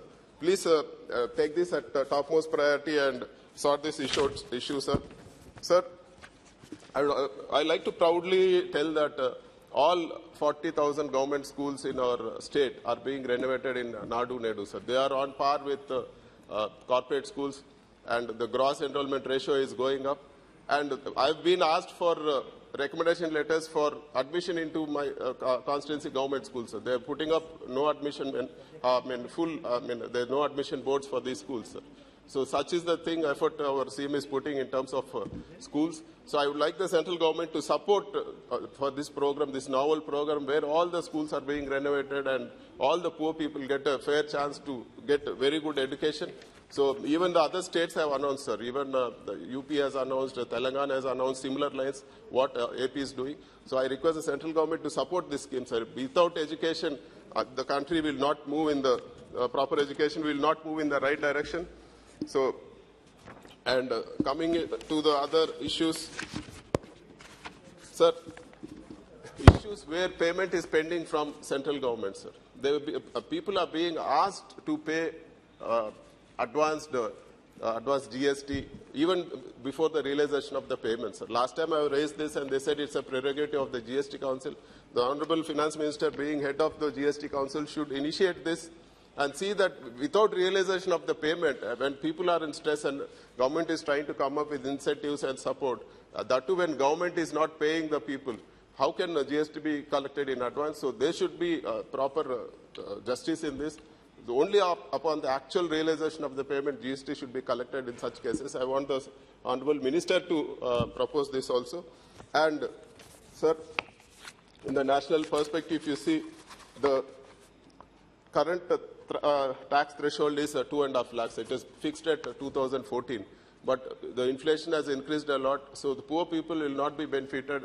The threshold limit should be indexed to inflation so that the benefit will be there for the basic slab, the bottommost slab, where we don't need to pay the income tax. And all the slabs also need to be rationalized. There are various slabs and it is confusing for the people.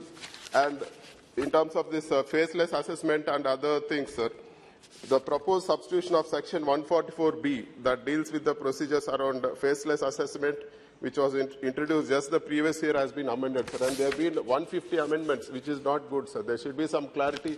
There's a lot of confusion. Such huge amendments is not good for the thing. And, sir, important thing I would like to bring to the notice of the Honorable Minister also is that the decreasing interest rates for various savings schemes, sir. Recently we have seen PF deposits were slashed for 2021-22 from 8.5 to 8.1, sir. After COVID and during the COVID, people have spent a lot of money, sir. Poor people, directly, indirectly, they've spent a lot of their money. They lost their lifetime savings. So I think even the small changes will make a big difference for the poor people. I think the government should step in and come forward and see that it is not reduced. And there are reports that the interest rate on small savings, other small savings schemes might also be lowered, sir, which is not good. So we want the government to intervene and see that the interests don't come down on the savings of poor people. And the one good thing that the government has done by amending section 115 BBH of the IT Act, they have put tax on cryptocurrency, which is good. Without banning that cryptocurrency, they have put tax. It's a good move. But retrospective tax on anything, even be it cryptocurrency or anything, is not good. So the retrospective tax must be rethought. And relief to startups and manufacturing companies, sir. If you see, the government is continuing the 7% concessional tax rate for till March 24, which is a welcome move. And additionally, even they are doing incentives for startups before March 23, which is also a welcome thing. Sir, we want proper utilization of the Startup India scheme, where only 37.46% of the funds was used and only a meager 50 crores has been allotted. This is a very good scheme for encouraging entrepreneurs. So I think the government should make sure that more people get benefited of the scheme and remove the glitches, because we are not even able to spend what was allotted, and very small amount has been allotted, only 50 crores, 2 minutes. Sir, if you see the most important thing, sir, we are talking of a cooperative federalism and Sabka Saath, Sabka Vikas. But if you see the total gross tax revenue collected is 27.5 trillion, sir. In that, the states are getting only 8.1 trillion. And if you see what the Finance Committee has recommended, they have recommended 41%, sir. But actually, if you see, there is 18% surcharges and cesses which is being doing. And states are getting only 29%, which is not fair, sir. So government should, in the true spirit of cooperative federalism, they should help the states. It is, when the government is, central government is saying Sabka Saath, Sabka Vikas. Now it is like Sabka Saath, Center Ka Vikas, sir. It should be, states also should be treated fairly. They should get their funds. And in the end, sir, I would like to again reiterate that AP Reorganization Act, lot of issues have been pending in the AP Reorganization Act. I want the central government to, central ministers and central government to step forward and sort out the issues for Andhra Pradesh. Thank you very much, sir. Thank you. Shri Pinaki Mishra ji. Thank you, Mr. Chairman, sir, for calling upon me on behalf of the Biju Janata Dal to speak on the tax and non-tax proposals in the finance bill of 2022-23. First, the tax proposals in the finance bill. Mr. Chairman, sir, it's a matter of dismay, I think, if not alarm, for all of India to have seen what we did during the UP elections when income tax raids took place in Kanpur, and we found piles and piles of cash it took the income tax department some 5 days to count the cash. And even then, I think there were no figures that were matching. At some point, it was 180 crores, at some point, 230 crores, 235 crores. This is a mountain of cash which is floating around in our economy. The Honorable Prime Minister, in a lightning strike on the 8th of November 2016, called for demonetization.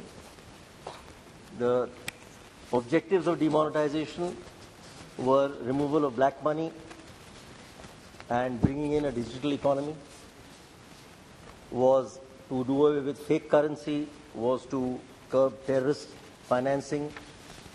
My Chief Minister, Mr. Naveen Patnaik ji, believing in the Prime Minister's noble objectives, was one of the first Chief Ministers to come out openly in support of demonetization. I think the Prime Minister's dream and his vision has been belied.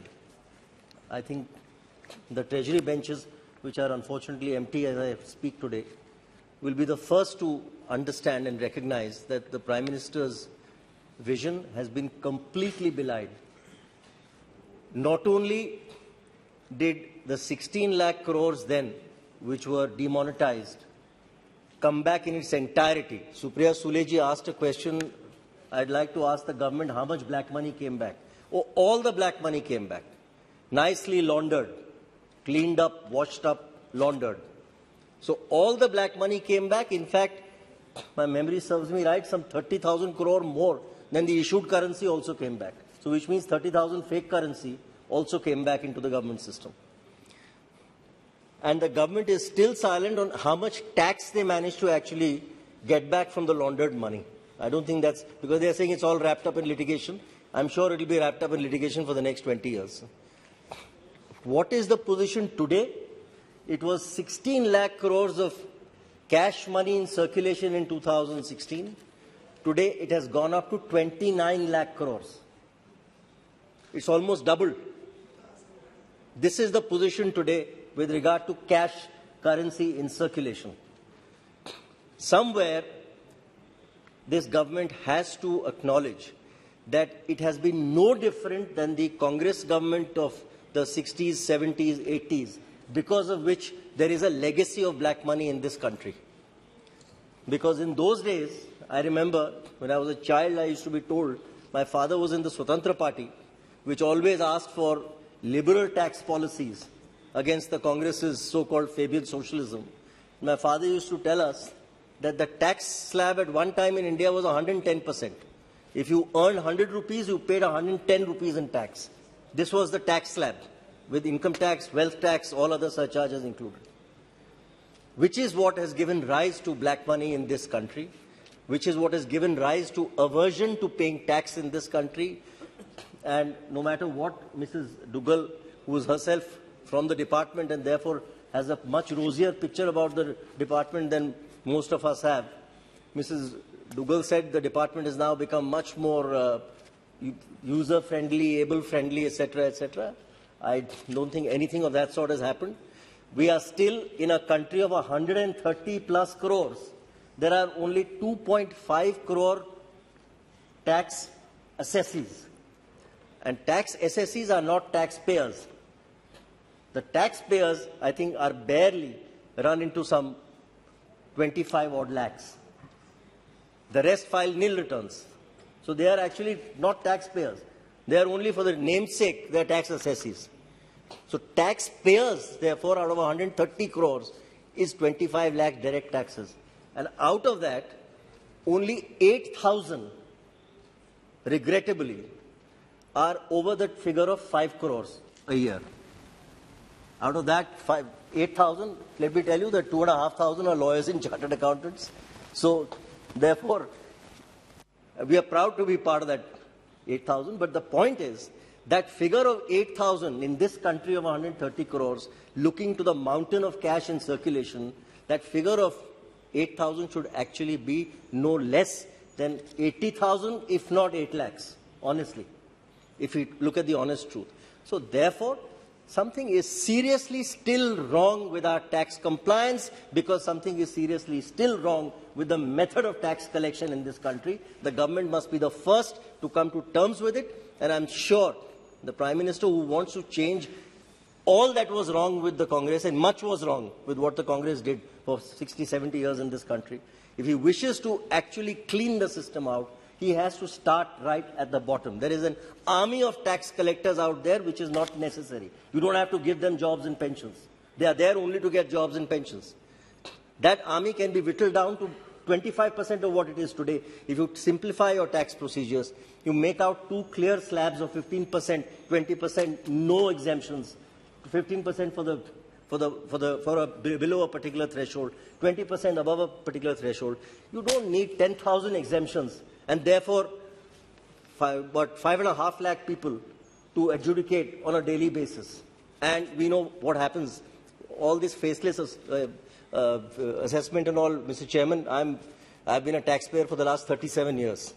So therefore, people who actually pay those taxes know what the actual position is. So all this faceless assessment, etc., is complete hogwash. And I'm saying this on the floor of the House. That's as far as taxation is concerned.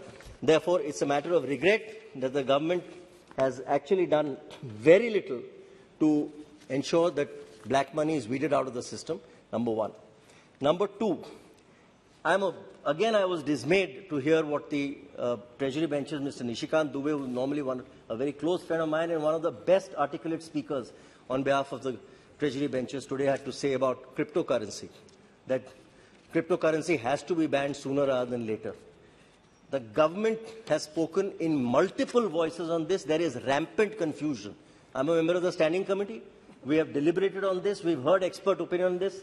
Ahluwalia ji, one of the most esteemed members of that committee, was one of the most vigorous cross-examiners of people who we examined. Today, to ban cryptocurrency is the equivalent of banning the internet. It is an idea whose time has come. So I'm vastly surprised that somebody as sharp as Nishikant Dubey and Supriya Sule ji are advocating a ban in this country. What this government has in fact done by this, the notion of a sin activity, it's as though cryptocurrency dealing is something sinful. What the government has done with that is created so much confusion, and unfortunately the RBI governor, who's one of the brightest and best bureaucrats of this country, has seen, he has gone on record to say this is just hot air. So therefore there is complete confusion. There is hot air on behalf of the RBI governor, who's in charge of issuing digital currency, so which will be equally, I think, hot air, and the government which wants to therefore tax the hot air. And the government has gone on to a 30% slab on the basis that it must be at a higher thing than equity gains, because it is some kind of sin. The 1% TDS, again, lakhs of transactions taking place on a daily basis. Industry was saying, yes, you want to trace, you want to track, have it at 0.01%. Instead, the government goes on to 1%, which is 1,000 times more. So therefore, these are, again, it's symptomatic of complete confusion in the minds of the government, unfortunately, as far as this is concerned. I know I don't have too much time, so therefore I would urge the government, that bill is already 1 year old, it's pending. We in the Finance Standing Committee were expecting this bill to be brought to the committee last August or September. That's what we were told. It's still not ready, which means the mandarins of the Finance Ministry are totally at 6s and 7s. Therefore, I would suggest get a proper task force with professionals involved who will draft this, because otherwise this bill is going to be a disaster. And like the IBC, which has now been, or the Companies Act, which has now been amended 8 times in 6 years, this is just going to keep having to be amended.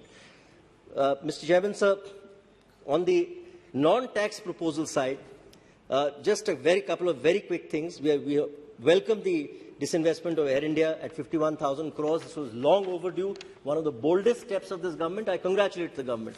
But I think the government again has fallen short by not being bold enough to go ahead and disinvest all the other white elephants that the government is holding on to. There is no reason why the government, which has such a brute majority and such extraordinary goodwill, which has been shown in the last 5 set of elections. In 4, they've swept. They've got great goodwill.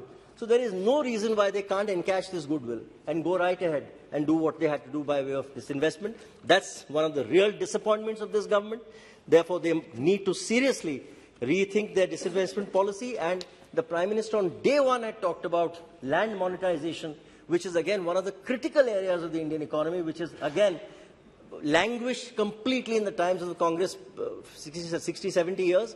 On the contrary, the maximum amount of land encroachment has taken place during Congress times, and I think it has been actively supported by their local leaders. So therefore, if to prevent further encroachment, Mr. Chairman, I request the government that the government must aggressively come out with a land monetization policy.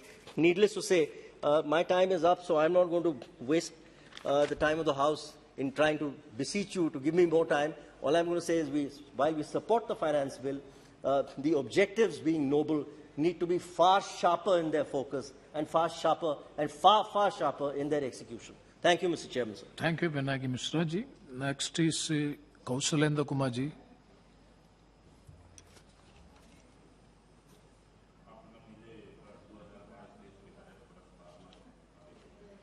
करने के विधेयक पर चर्चा में भाग लेने की अनुमति दिया, इसके लिए बहुत बहुत धन्यवाद सभापति महोदय।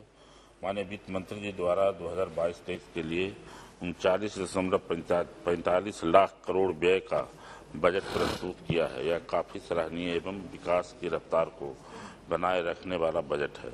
जैसा उन्होंने कहा है कि इस वर्ष भारत का आर्थिक विकास दर लगभग 9.2% रहने की अनुमान है। यह कोरोना काल को देखते हुए अर्थव्यवस्था को पटरी पर आता हुआ दिख रहा है। यह सब माननीय प्रधानमंत्री जी के सफल नेतृत्व की परिणाम है। देश और यूं कहें कि पूरा विश्व कोरोना महामारी से पिछले 2 साल से त्रस्त है। यह तो टीकाकरण की सफलता का परिणाम है कि हम लोग तीसरी लहर को क्षति को कम करने में सफल रहे हैं, नहीं तो दूसरी लहर को कल्पना मात्र से ही भयावह स्थिति के बारे में एहसास होने लगता है। इस महामारी ने हमारे जीवन के रहन सहन को ही बदल रखा है। सरकार भी सजग है। आज सुदूर गांव तक स्वास्थ्य सेवाएं बेहतर हो चुकी है और किसी भी परिस्थिति से निपटने के लिए तैयार है। इसके लिए भी सरकार बधाई के पात्र है। आज करीब सभी सरकारी हॉस्पिटलों में ऑक्सीजन प्लांट लग चुके हैं, वेंटिलेटर एवं आईसीयू की व्यवस्था हो चुकी है।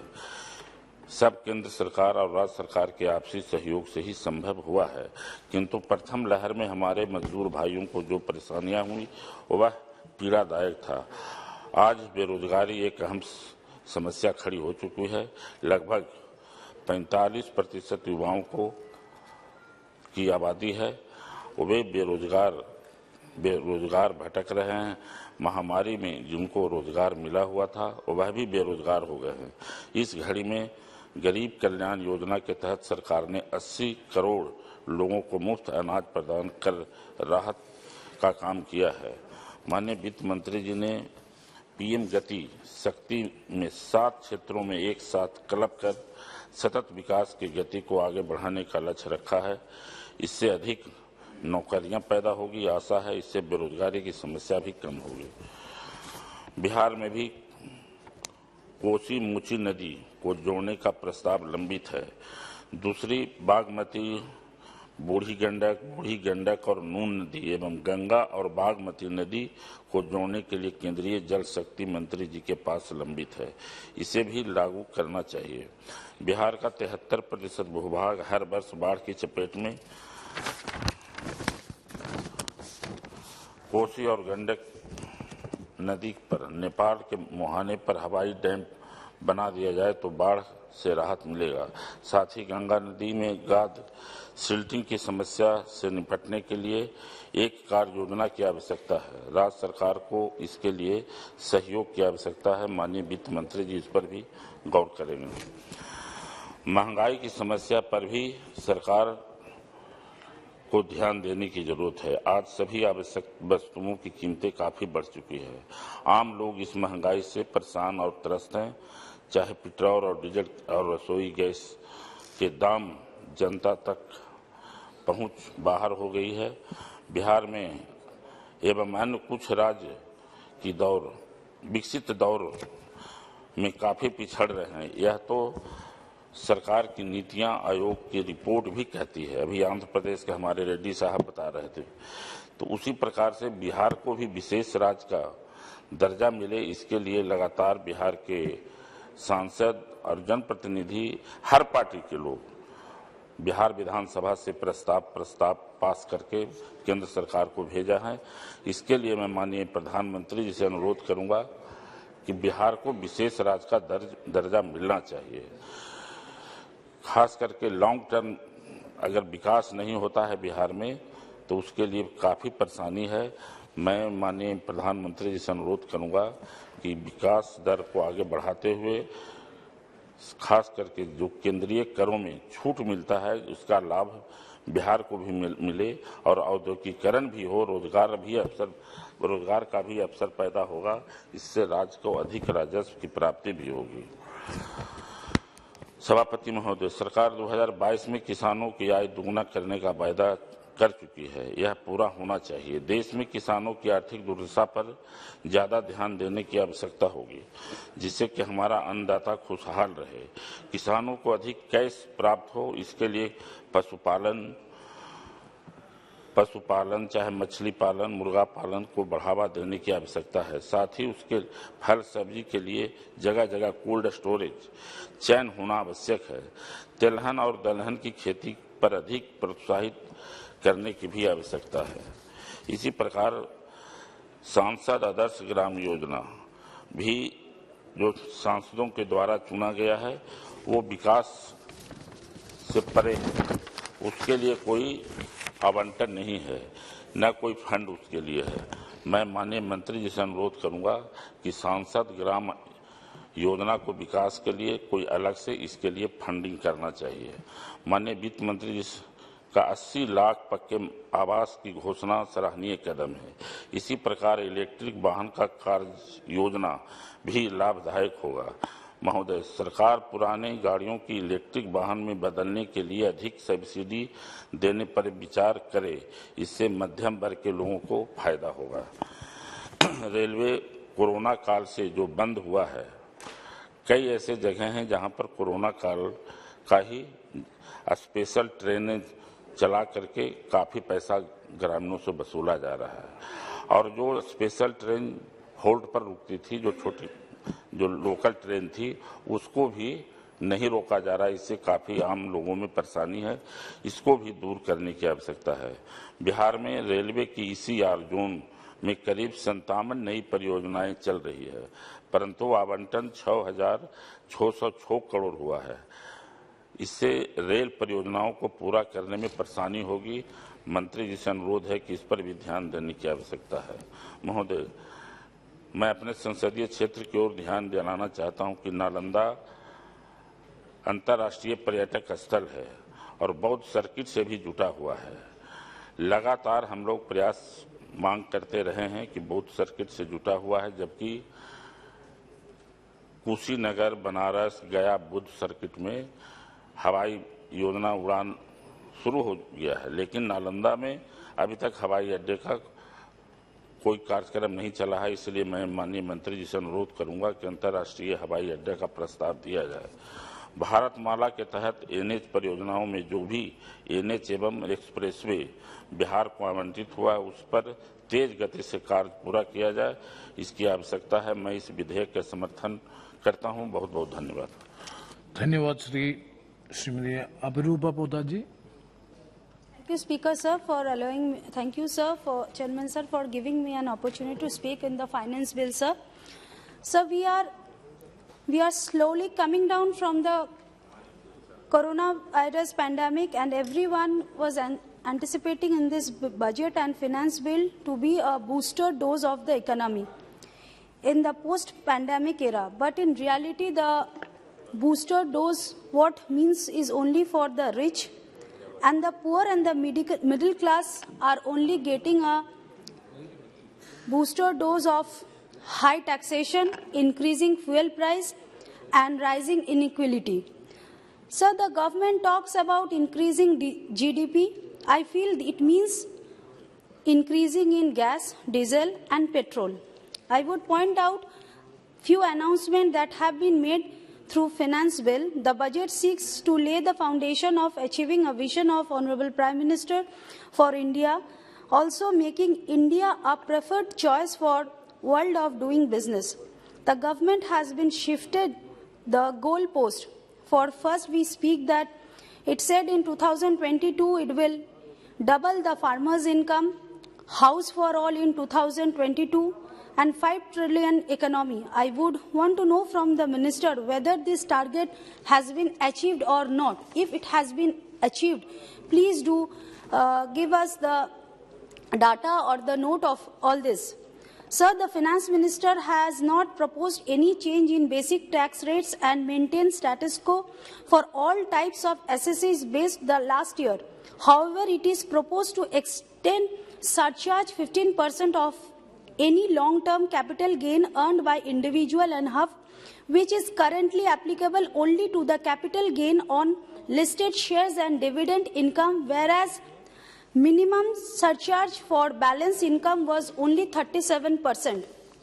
Sir, there has been a demand for clarity on admissible of input tax credit for expense incurred towards CSR activities as well as expense incurred in wake of COVID-19. Since such supplies have been procured in course of business and mandatory law industry, that availment of ITC and of GST charge on such supplies should not be disputed.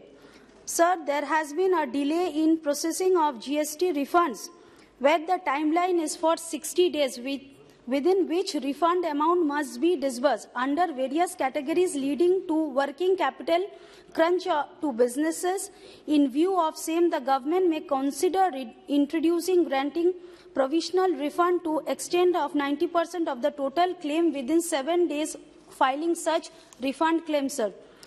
Sir, the textile industry, where the government has deferred increase in GST rate, the textile industry is facing several challenges, especially in rising price of cotton in international commodity market. The key player in this sector have urged the government to remove the 5% import duty on raw cotton. This move will help to stabilize the cost and import such which will give support to the big and the small businessmen. Similarly, there is a specific sectoral expectation on overall rationalization of customer duty rates, especially on raw material in key sectors like steel, aluminium, etc., to check input and cost of inflation. On other side, certain sectors like pulp, paper, seeking imposition of import duties on specific sourcing material to create level playing fields and protect domestic industry and further make them globally competitive. Sir, in this budget, we have not seen that how much money, black money have come due to demonetization. People, sir, Bharat का जनता bank के लाइनों में खड़ा रहा, लेकिन आज तक इस देश में कितने ब्लैक मनी इस देश में वापस आया, और 100 से अधिक पब्लिक बैंक के लाइनों में जब खड़े थे तो वो डेथ कर गए, उसका वो लोग कितने वापस आए, काला धन वापस आया, इस चीज का कोई भी डाटा हमारे पास नहीं है, ये भी हम जानना चाहते हैं। दूसरी बात है कि sir, there is a no road map of employment for the unemployed youth of this country. लेकिन इस देश के कुछ मंत्रियों ने कहा कि अगर आप शिक्षित हो तो आपके पास नौकरी नहीं है तो आप पकोड़े तलो, चाय का दुकान खोलो, ये भी सही बात नहीं है। और सर, आप अपने वक्त में बोलिएगा। और सर, जो हाई प्राइस ऑफ फ्यूल के वजह से हर चीज का कमोडिटी का दाम बढ़ते जा रहा है, ये भी एक सोचने वाली विषय है। और चौथा पॉइंट मैं अपना बोल के बात रखूंगी। सर, जब कोरोना के टाइम में अचानक लॉकडाउन के वजह से इस दिल्ली से काफी प्रदेशों में वापस जब माइग्रेंट वापस घर गए थे, तो जो लोग रास्ते में ही डेथ किए, उसमें से कहीं देखा गया कि जो मेन अर्निंग पर्सन थे वही लोग डेथ कर गए, लेकिन उन परिवारों के साथ क्या होगा, उन परिवारों को कोई हेल्प किया जाएगा कि नहीं, इस विषय में भी इस फाइनेंस बिल में कुछ मेंशन नहीं किया हुआ है। ये हम जानना चाहते हैं। यही बात बोल के मैं अपना बात को विराम देती हूँ। धन्यवाद। धन्यवाद। श्री के Suresh. Thank you, Chairman sir, for giving me this opportunity to participate in the debate on Finance Bill 2022-23. Without any further delay, I am moving the pertinent issue that I would wish to raise. Sir, I am speaking exclusively for the marginalized people.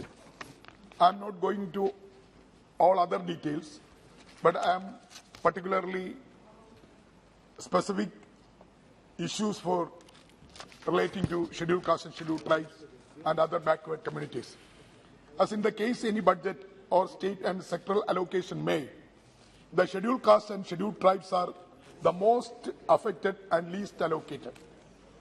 Sir, in the Union Budget 2022-23, the allocation of scheduled caste stands rupees 1,42,342.36 crores and 89,265.12 crore for the scheduled tribes.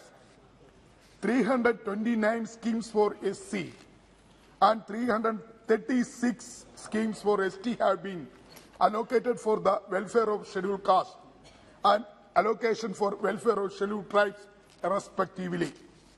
While the allocation appears large and generous, the proportion of targeted schemes is 37.79% within rupees 5,37,900 crore allocated for targeted scheme under SC budget, within 43.8% with the rupees 39.113 crores for STs. This is the disparity of these marginalized people, sir. Sir, Honorable Chairman, sir, you are very much aware of that. The marginalized people, scheduled caste, scheduled tribe, what is their living condition? Inflation is going every day, and also essential commodity is inflation, price hike is also going in a drastic level. And also, sir, the employment opportunity also decreasing. Who is the ultimate victim of this country? The government policies and also government various government policies. Who is the victim of this country, sir? We are not realizing. Ultimately, the victims are scheduled castes and scheduled and other vulnerable people. Sir, the rest of the schemes under Dalit and Adivasi budget are de facto general schemes with a mask of SC or ST budget scheme. They do not qualify as SC/ST schemes that will be benefit communities. Considering the general nature of the schemes, these will not address the development gap between SC and ST, rest of the population as mandated by the guideline. The government has been voicing the need of the development of the Dalit and Adivasi community. However, the same is not reflected in the budget financial year 2022-23, sir. Sir, let me explain the same SC and ST wise. Budget for scheduled caste and for scheduled tribe 2022-23 in rupees crore. Total expenditure budget estimate 22-23 is SC for 4,361 crores, ST 4,444.361 crore as per total expenditure through budget and resource of public enterprises as per statement expenditure profile financial year 2022-23. Total eligible central sector scheme and centrally sponsored scheme for SC/STs 1,230.836 crores and STs 1,226.82 crores. Due to allocation for scheduled castes and scheduled tribes as per the new guideline of Niti Aayog is rupees 182.9 1,82,976